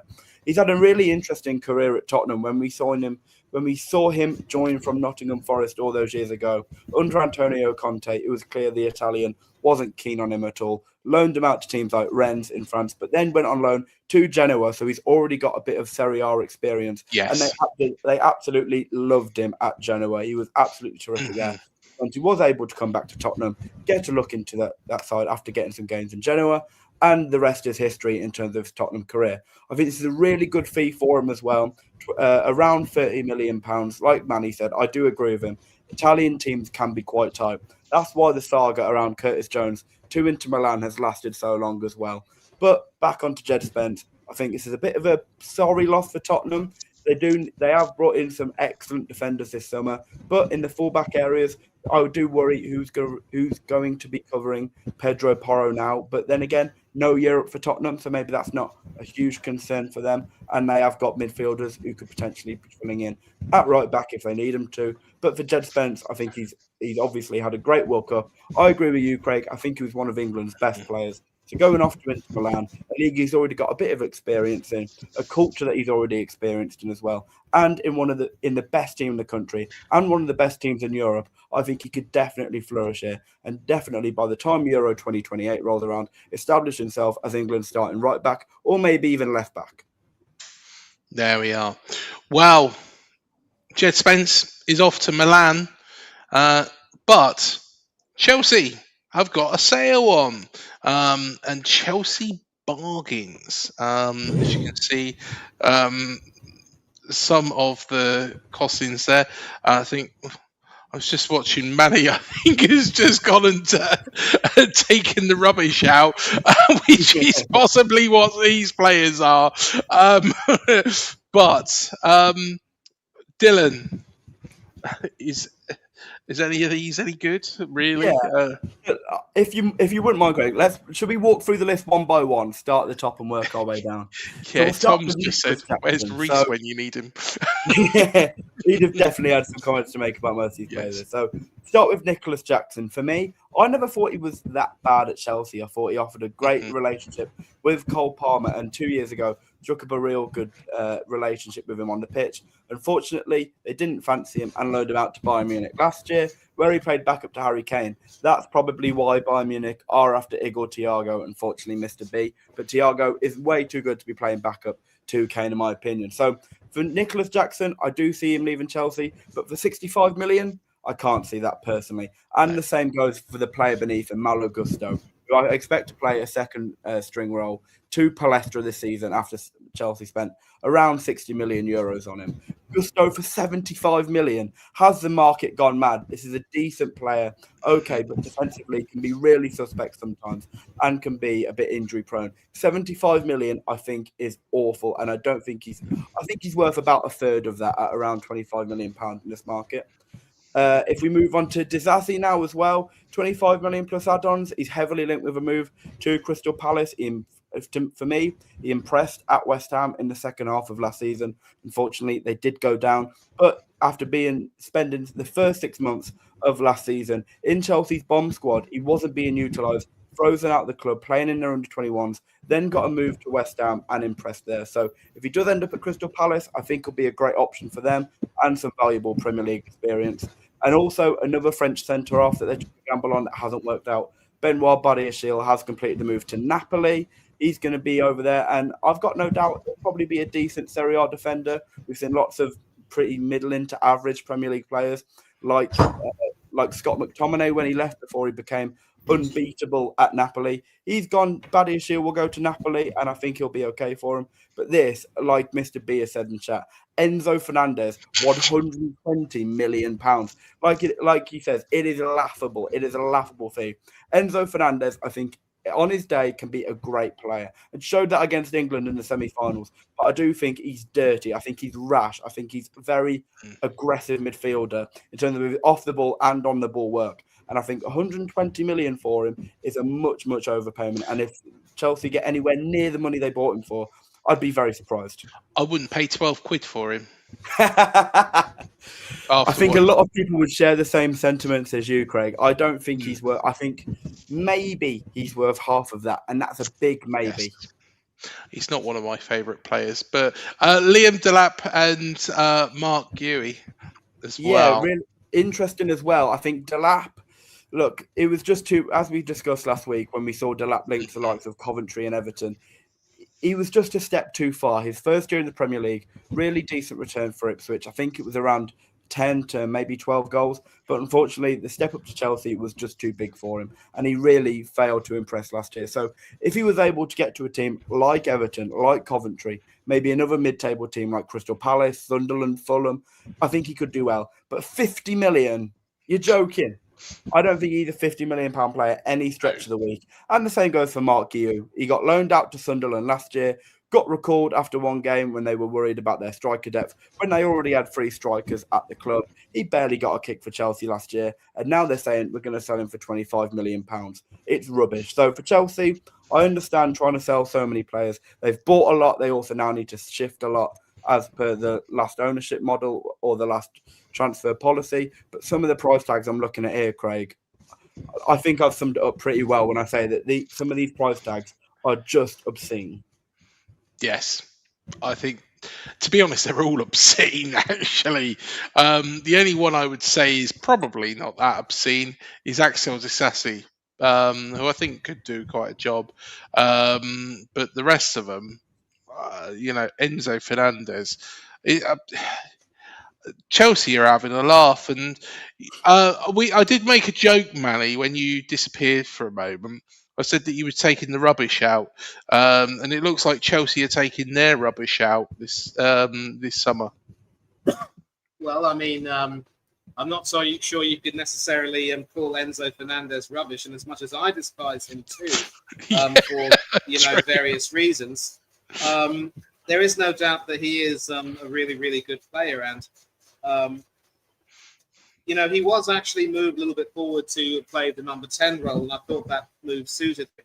I think his days of being more of a holding midfielder are sort of now a little bit gone, and he was never ever going to, do that position justice when Argentina played.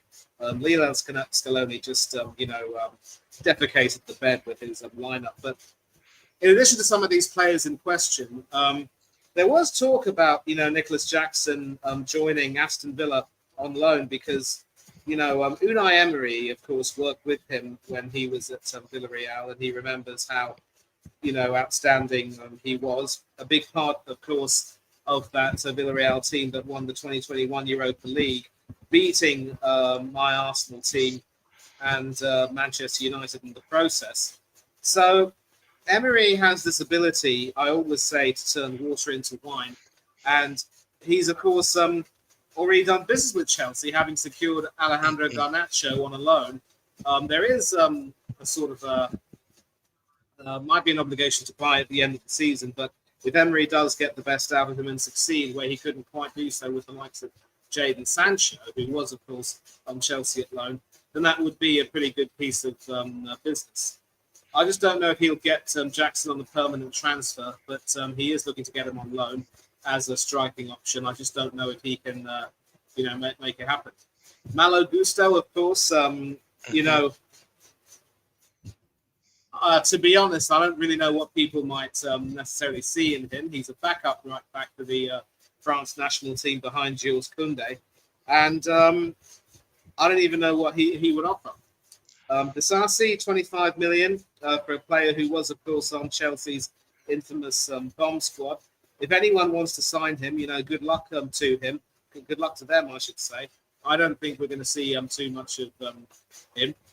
And I would also agree with you and Dylan that, 50 million for Liam Delap is a bit of a Mickey take. And I don't see any club, not even Tottenham, wanting to waste that kind of money on signing him for that sort of a fee. So you can see what Chelsea are trying to do. They're trying to sort of, I would say they are kind of taking the Mickey, but they're also clearly in need of trying to raise some funds in order to make sure that they satisfy the outlay they had for some of their recent, acquisitions. But they're completely going about it the wrong way. Of course, if there is one club that absolutely loves signing Chelsea supposed rejects, it's my Arsenal. And we do it. We're guaranteed to sign a Chelsea reject every season. I wouldn't be surprised if, we ended up going for at least one of these players. It could very well be Jackson. It won't be Delap. Maybe it'll be a Markham Giroud. If we're in need of a centre back, we might as well be desperate and go for Axel Disasi. Although I think Disasi, a lot of people can agree that Disasi is a bit of a disaster waiting to happen. But all I can say is good luck getting any kind of a fee with these players, Chelsea. But the sad part is we know that Chelsea will sell at least one of these players for the money they want.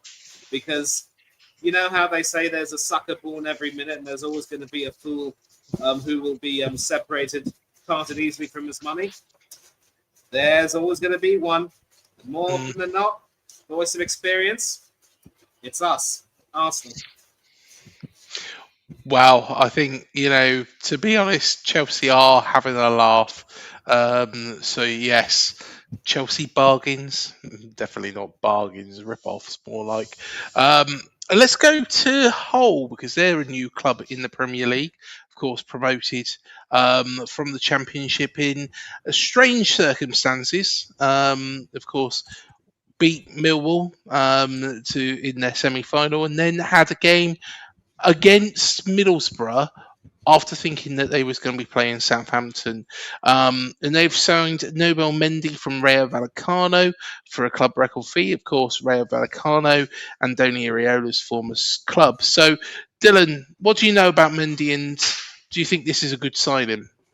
Yeah, I think it's probably a decent signing. Look, Hull are going to have a really, really tough time coming up. They've still got, for me, a championship level team, if I may say. But look at Mendy. He's a very big physical presence. Rayo Vallecano are a very physical team. That's how they got to the Europa Conference League final last year, before unfortunately, from their point of view, losing to Crystal Palace. But signing Nobel Mendy, club record fee, I think it's around £21 million, and they've had a very, very busy transfer window. They brought in the likes of Zolakis, I think I'm saying that right, from Olympiacos. I believe they've also signed a couple goalkeepers after Panda left. They've got Jack Butland, who is set to be their number one next year. So for Hull, I think they're doing as best as they probably can do. They've got very wealthy owners. And I'm not sure if anyone's seen this, but on their Twitter, Hull's owner did put a list out of players saying, we are trying to work our hardest to get some players through the door. And he put a list of flags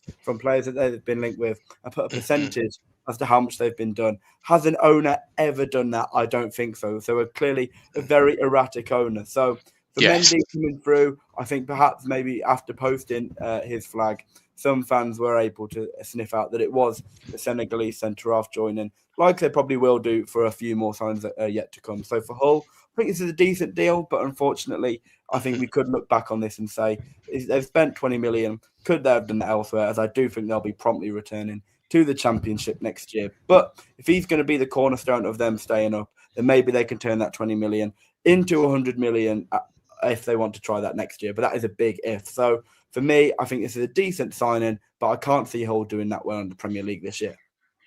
They really do have a bat on their hands.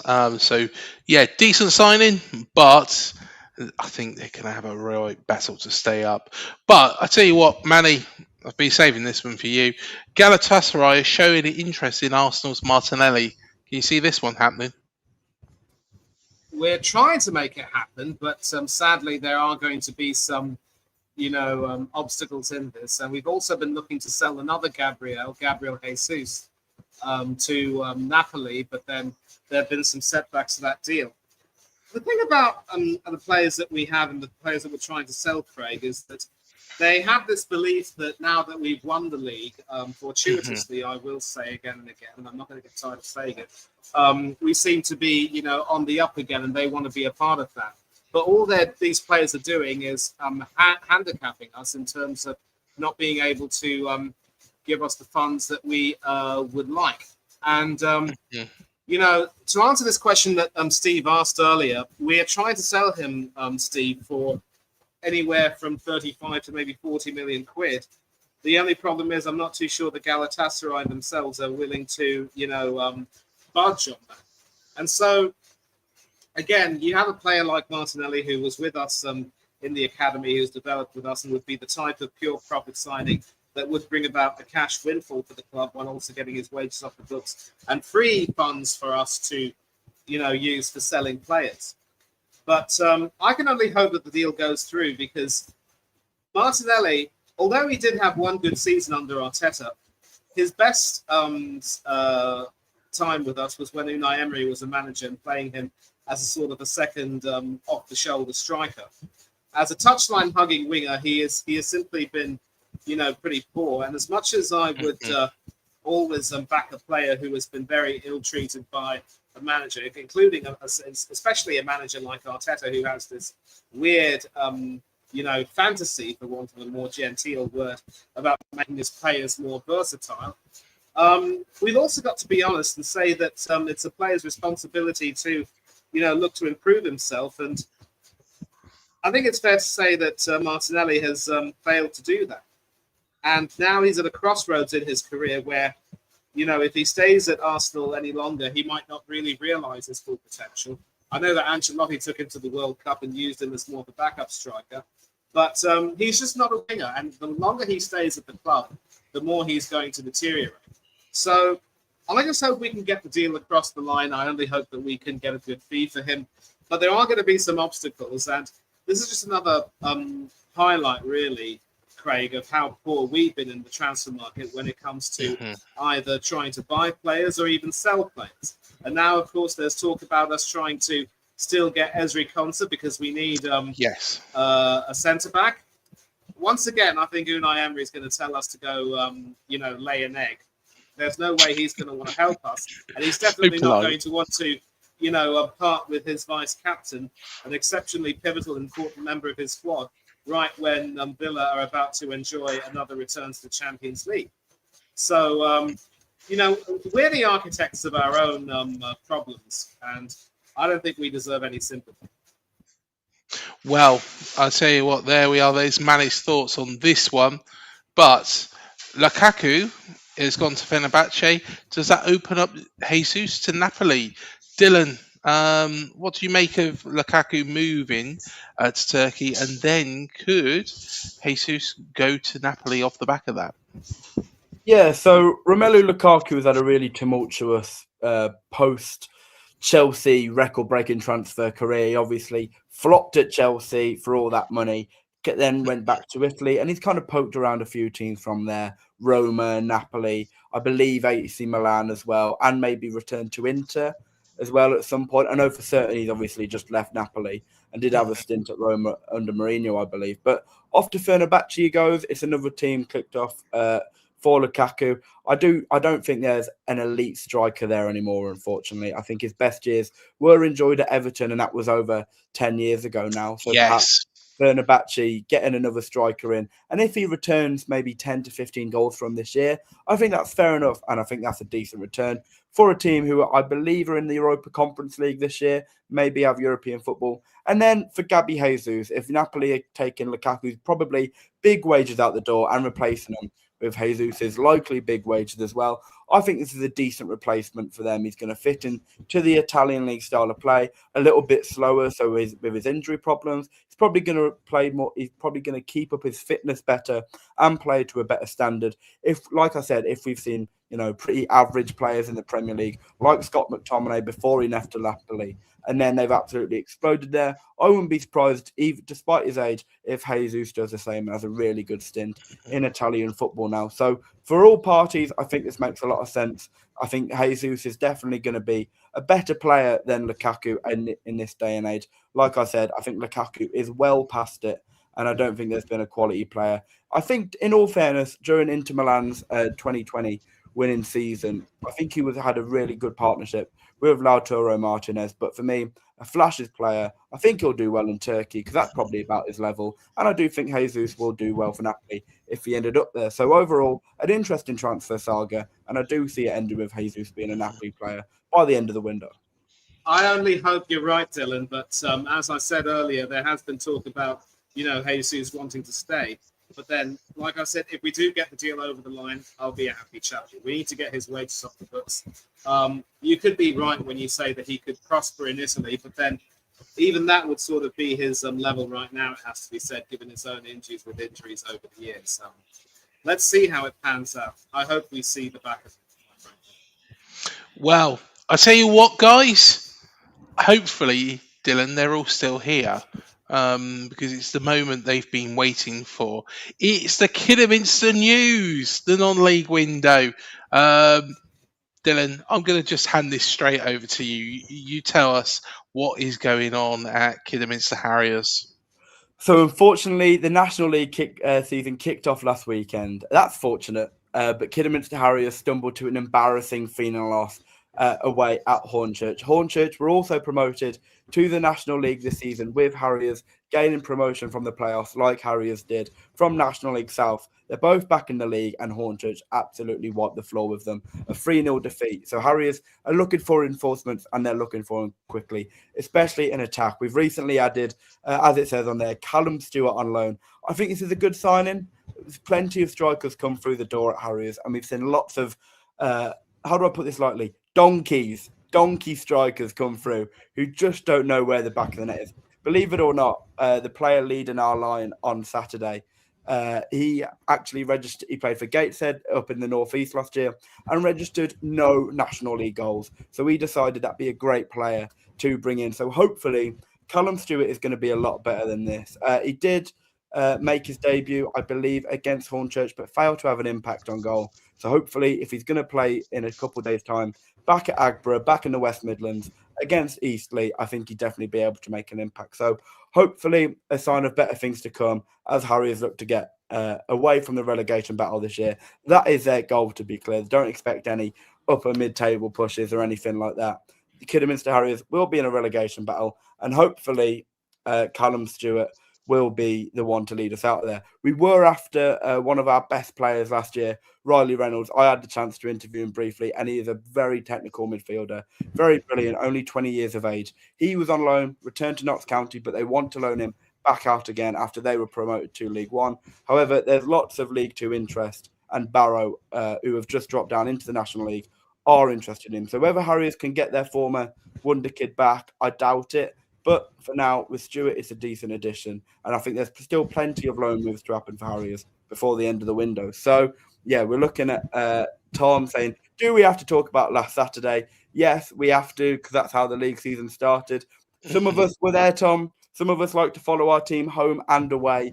Keyword being away there. So we were there. And he's saying Riley Reynolds is coming home. To be clear, this was a player that was born and bred in Nottingham and was on loan at Harriers for 2 seasons. So home, not technically, I don't think, but yeah, it's been a really interesting window for Harriers so far.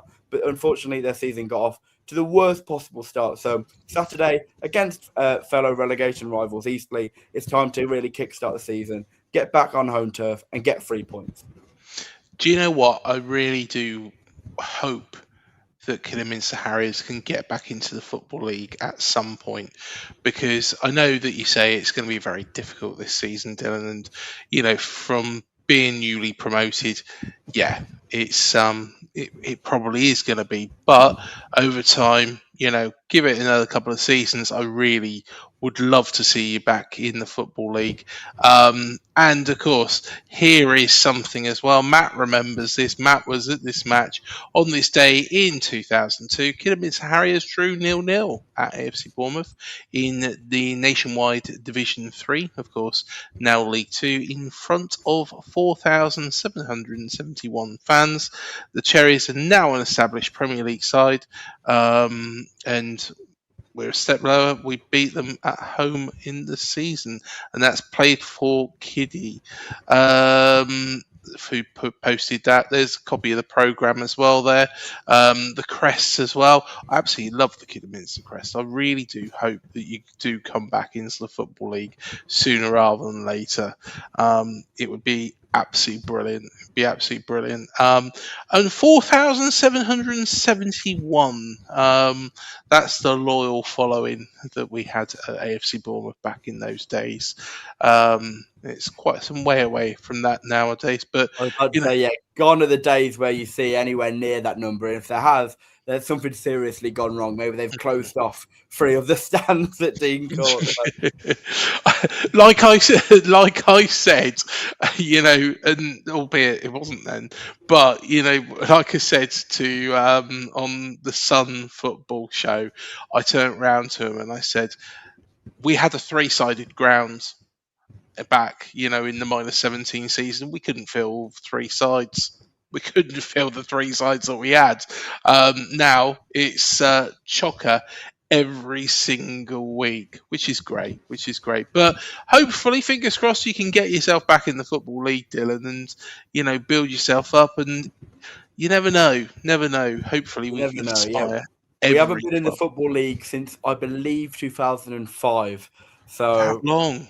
I think so, yeah, maybe it was that long. So, yeah hopefully it's on the horizon. I would love a Wrexham-style takeover. Instead of Ryan Reynolds coming in, we need to get Hugh Jackman, Deadpool and Wolverine, having 2 teams rivaling in the Football League. I think that would be awesome. But this is fantasy. So if maybe one day when Hugh Jackman responds to my emails, we can get that going. But, yeah, for now, we'll just have to settle for National League. There we are. If you get Margot Robbie, I'll become a Kidderminster fan. And all you Kidderminster fans, look up JJ Milligan as well. Tom, this isn't an excuse. I had my hair cut, so I couldn't go to Hornchurch. Sorry, guys. I wish I could have that excuse, Craig. Yeah, to be honest, I'm not going to have that excuse much longer. No, man. I just haven't got the choice. It's kind of disappearing. I say it's the M27 that's going straight through it. One way goes off to Southampton, one way goes off to Portsmouth, and Bournemouth's over here, where it's a bit more greener and a bit more pleasant. Anyway, let's move on. Mikel Antonio is being considered by Watford. Oh, sorry. Matt's just put that. He's done you there. He has done me. I'm not even going to read it out. If you are listening to this on the audio podcast, you're going to have to watch it on YouTube to actually find out what Matt's put. But yes. Cheers, mate. Looks as though you've just been pranked, have you, Craig? Matt's not being very nice to me. I'm going to go cry into a pillow. But Mikel Antonio, on, you're stronger than that. He's being considered by Watford. And of course, Mikel Antonio was unfortunately involved in what was a serious accident quite a few years ago now it was. Luckily, made a full recovery. And this money is going to be a good move for him. He is training with them at the moment. Can he get back to playing week in, week out. Of course, time's not really on his side either. It's difficult to say. Obviously, I'm glad that he was able to recover from that accident. Yeah. I hope that he will, continue to enjoy a full recovery. It is a bit of a step down, but Watford, of course, being in the Championship, he will get plenty more games in the season. 2 cup competitions as well. Don't forget the League Cup and the FA Cup. I think it's a sort of a way of him just trying to, prove in some ways that he can still hack it at a reasonably high level. There was, of course, also talk that a certain Spurs cult hero by the name of Dele Alli was being considered by West Ham of all teams. Now you have these types of reports about certain players potentially being courted by Championship clubs or clubs lower down the pyramid as a means of trying to get their careers back on track. I'm not too sure how the Dele Alli thing would work, but with Antonio, it's an opportunity for him to sort of try and get back to something like his old self. I don't know if he's going to play in the Premier League again. I think those days are definitely, long gone with age and injury having taken their toll.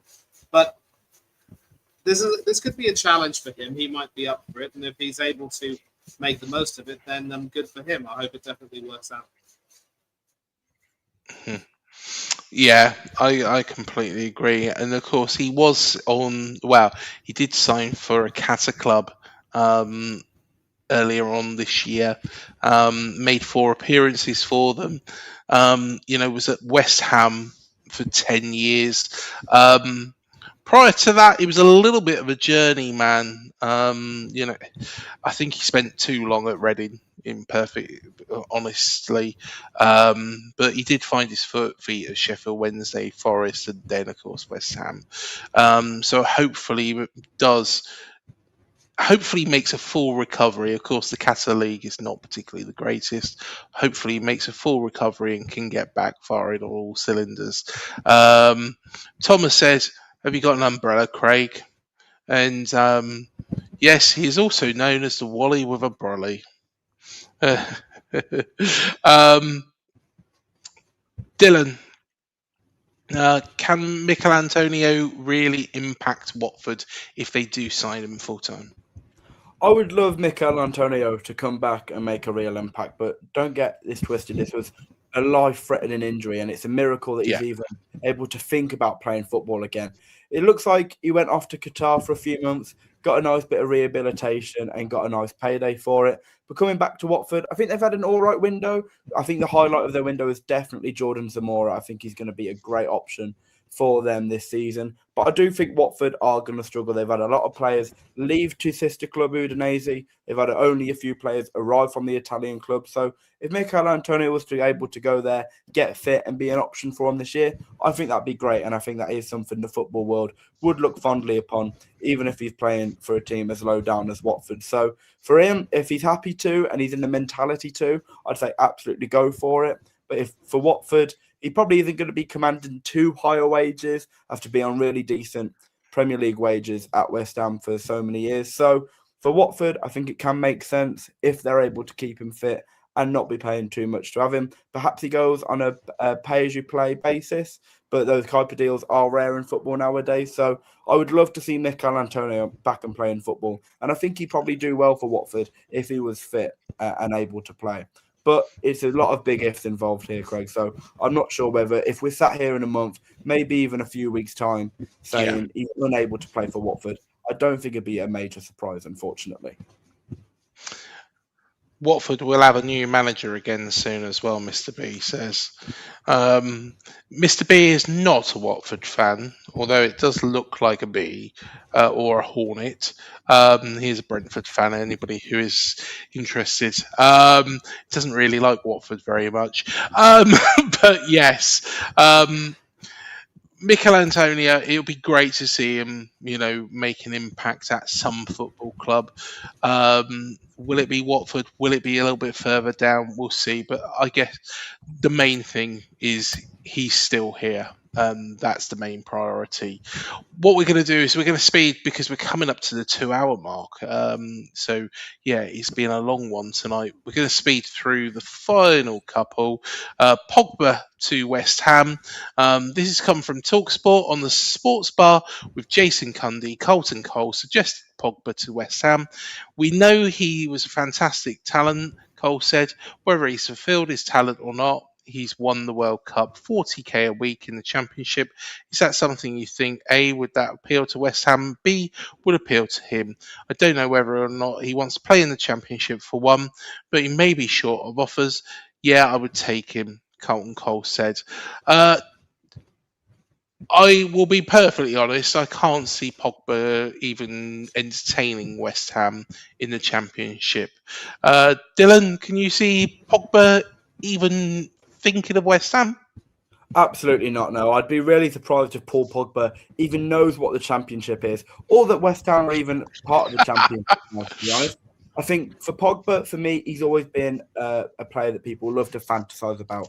If you can get him fit, if you can get him playing like he was at Juventus, he came nowhere near the pinnacles he reached at the Italian club, at Man United for me. And I think during his time at United, I think fans seriously overrated him. Unfortunately, after leaving United, his fitness and his form has really tailed off. Everyone thought he's going to go back to France, going to go to Monaco and re-kickstart his career. Unfortunately, never got fit and never got a good run of games going for Monaco. So to think he'd even consider, after failing at a team like Monaco in his home nation, coming back to England and taking a step down into the Championship with West Ham. For me, this is prime sports bar fodder. Someone who just loves to talk on there, throw out any old guff and see what kind of clips and headlines they can make from it. Because I bet there are some newspapers absolutely loving the idea that Paul Pogba could be a West Ham player and are taking that quote from Carlton Cole and absolutely running with it, doing laps around the London Stadium with it. So maybe Pogba goes to another club. I could definitely see him joining a team in Saudi where he can make a load of money, be injured, barely play, and even when he does play, it's an awful standard. So he's able to do his kick, his flick ups and his step overs, dye his hair whatever colour he fancies. So for me, I do think maybe Pogba's career is coming towards the latter stages now. But do I think he'll ever play in England, let alone a decent level of football ever again? No, I don't think so. I'll be honest, I think Pogba's agent is probably doing the rounds at the moment and, is trying to flog him off to whoever possibly will take him, hang on, there's a call coming through. Hello? You want to offer Paul Pogba to us? What? Paul Pogba in an AFC Bournemouth shirt? No, sorry, mate, we're not interested. What? You think he's really good? He's won a World Cup? Look, mate, I don't think so. What? He'll take... No, look, we're just not interested. Go away. I don't think this is going to happen. And therefore, we've also got our roving reporter actually just making some comments as well. Bullshit. There we are. Thanks to Carl Pilkington for reporting for us from a train somewhere in, I don't know where it is. Bullshit. I think that's Russia. So yeah, he'd better be a bit careful over there. Shall we move on? And Wan-Bissaka is to get a Premier League lifeline with Villa and Fulham interest. Fulham want $2 million loan deal with an option to buy. Manny, can you see this happening? I know Aston Villa will definitely want him because they see him as someone who can compete with Matthew Cash, whose error of judgment cost Aston Villa the Super Cup last night. I was doing a watch-along for that, and I'm really delighted that I was able to watch that cracker of a game in Salzburg rather than the war fest at the Emirates Stadium, which, as we know, finished 1-1 and went to penalties. I mean, the less said about that, the better, to be frank. But, this would actually be a really good deal. Someone who knows how to overlap and attack, but also is defensively quite sound. He was an important player for West Ham last season as they, valiantly tried, but just couldn't escape, the tentacles of relegation. he would definitely be a good acquisition for Villa, and Villa would need to sign him. If he goes to Fulham, maybe he'd play quite well over there. But Craig, you know what I've said about Fulham in recent times. They are literally one of the most unambitious clubs in the Premier League today. You would think that they would be a lot eager to try to seriously try and qualify for Europe and maybe enjoy a cup run here and there. But just when we would think that they'd be, on the cusp of something amazing, they go and play like absolute rubbish. And it's as if they're, only too fond of mid-table mediocrity. And I know that our resident Brentford supporter, Mr. Jenkins, is not fond of Fulham either. He doesn't like most of the West London clubs or any of the London clubs near his neck of the woods, just to make it crystal clear. But again, he's also a good bloke. He just he's here for the banter, and he gives as good as he gets. And I'd like to see Wan-Bissaka, playing for Fulham. I think he'd definitely improve them and the carrot of Champions League football. I mean, how can you turn that down? But, we've seen players turn down European football for, supposed stability, as it were. I wouldn't be surprised if this ends up becoming, another one which just doesn't really materialize. He goes to another club. But if he can secure a loan move, good for him. He's obviously, Premiership proven, Premiership ready, and needs to be playing in the top division. And these two clubs would be good options for him, but being slightly biased, I'd go for Villa over Fulham any day of the week. I mean, working with Unai Emery and playing in the Champions League, yes, please. There we go. There we are. Well, I'll tell you what, let's skip to this bit of news. And this is really, really, really interesting. Leicester City have got their own wonder kid. He's actually being compared to Jude Bellingham, of all people. That's quite high praise. Louis Page is wanted by Manchester United, and Sky Sports News reported this week that United are interested in bringing Page to Old Trafford. He is 18 years old, and he would be keen on the move to Old Trafford this summer. Dylan, I can see this happening.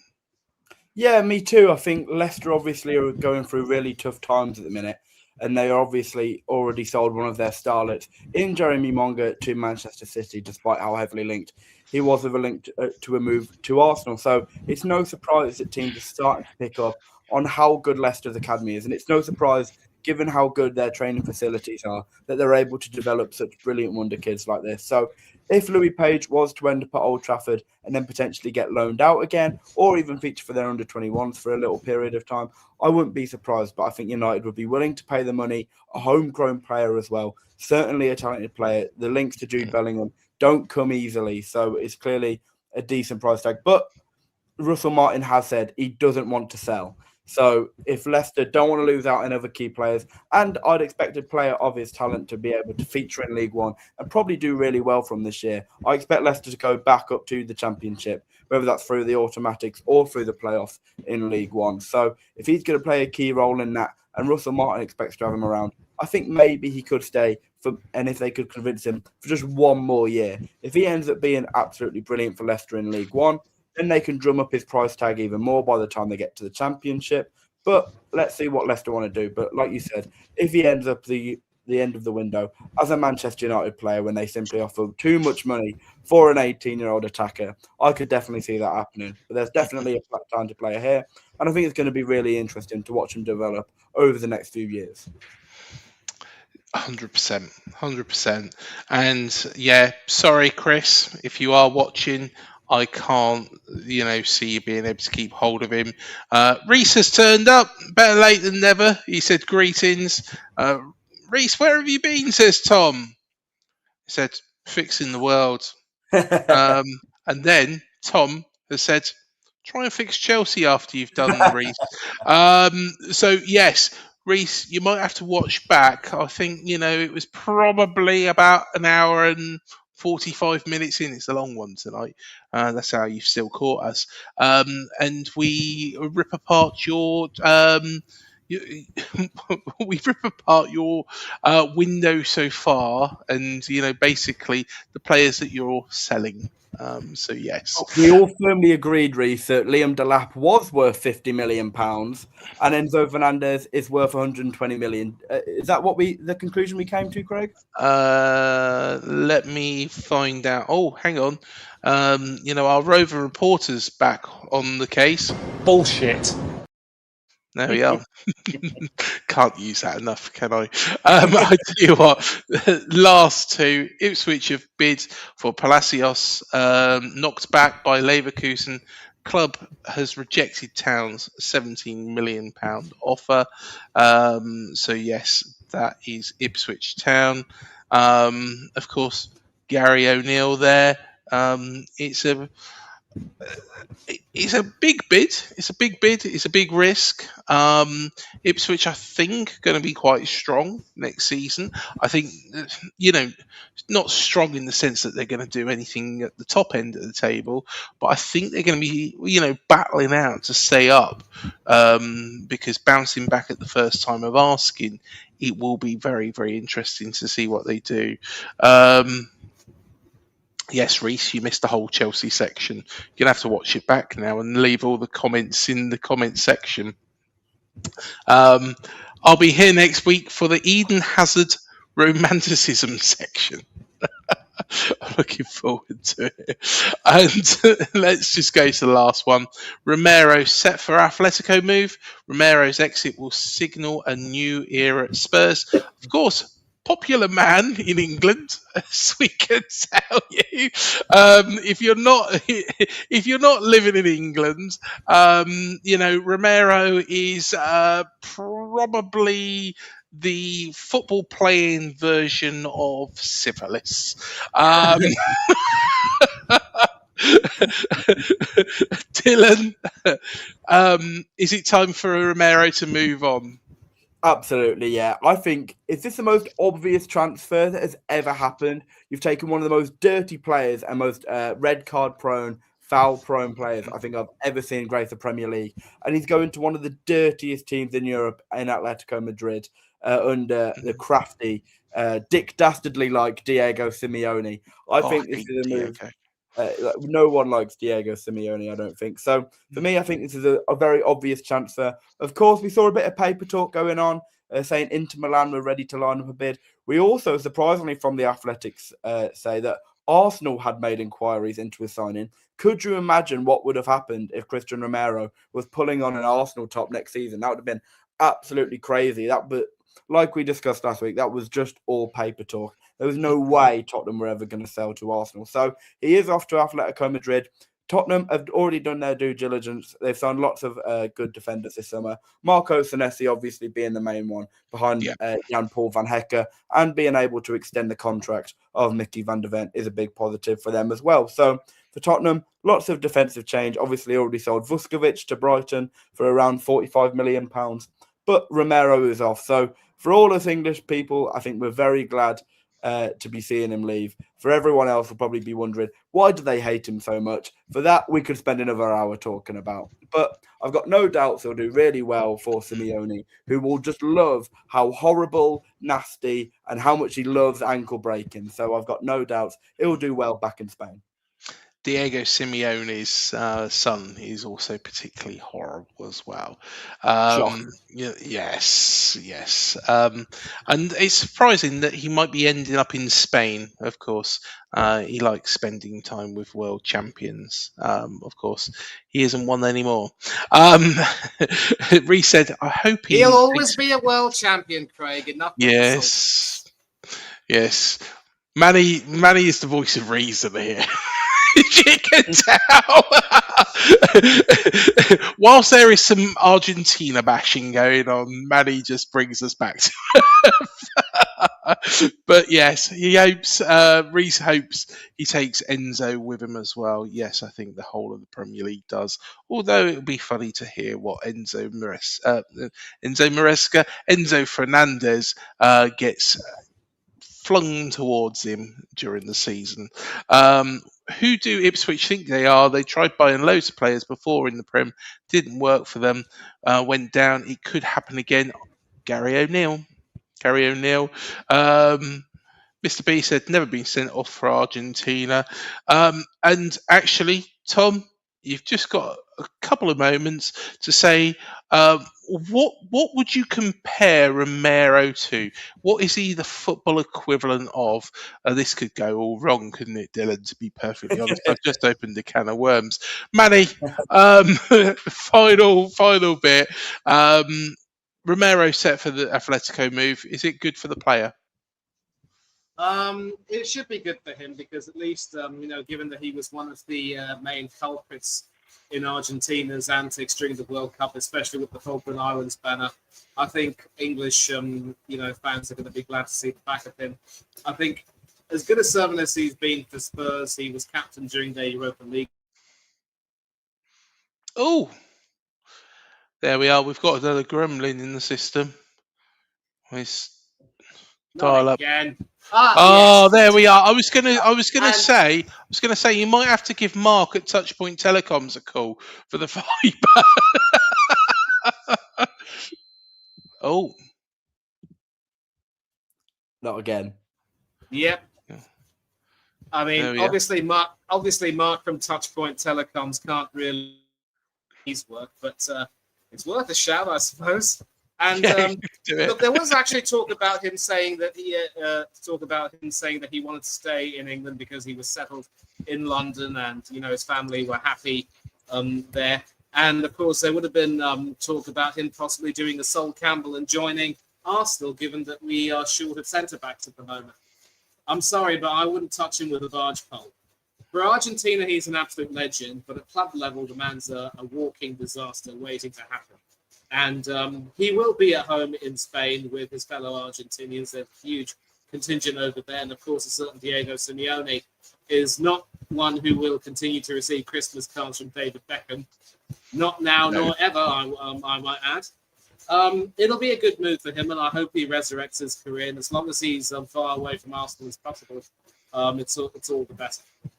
And yeah, he needs to leave England, Craig, and I'm just I'm glad to see him back. Yes. Yeah, exactly. Well, there we go. That is the transfer news. It's been a bumper one. It's been 2 hours and 15 minutes. So, yes, it's been a very, very long one. Reese has asked, do you want his hotspot? I think you might just have to stretch a while, mightn't it, Manny, to get to you? Yeah, listen, I've already got a hotspot connection, Reese, so don't worry about me. The only issue I have with my net connection is that at a certain point in time, you have the external forces coming in and trying to, muck things up. And I can also tell when things are badly affected, I would have to use my own hotspot. But all's well that ends well. Don't worry about it. Exactly, mate. Exactly. You've always got a way with words, mate. And a dirty manager coaching a dirty player about right.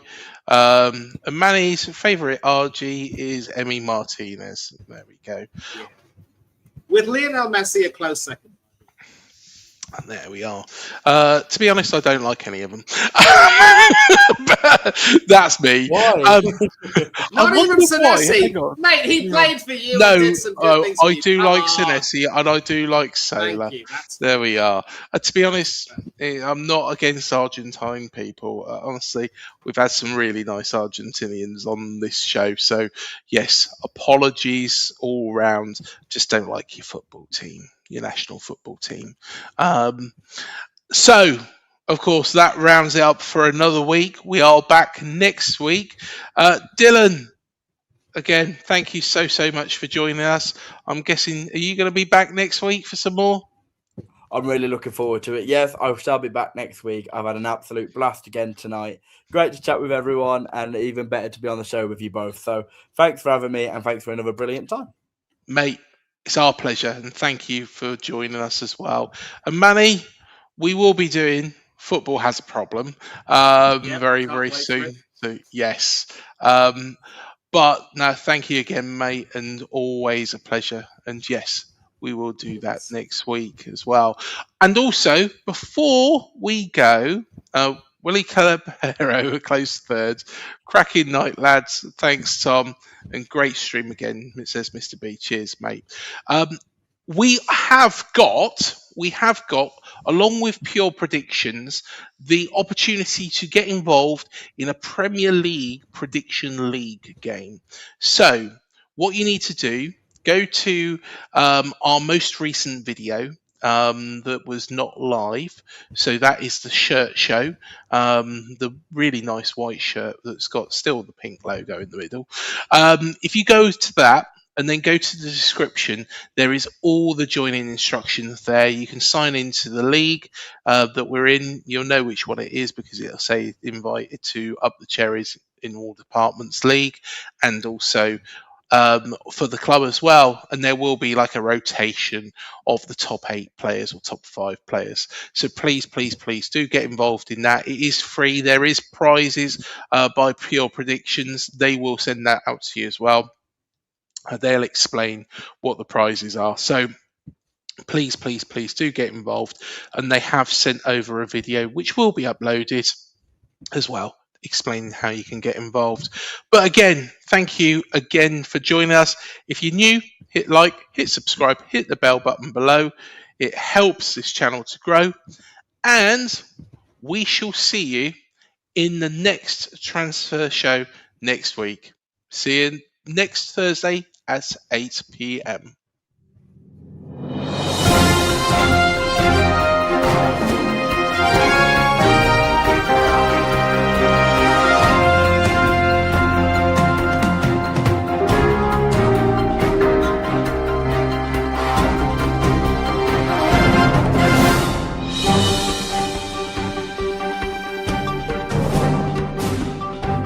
TalkSport Fan Network. The ultimate on-demand destination for the UK's best fan-led football podcasts. Want authentic supporter insight on all things Bournemouth? Follow Up the Cherries in all departments on the TalkSport Fan Network. Club-dedicated content created by the fans, for the fans. Search TalkSport Fan Network.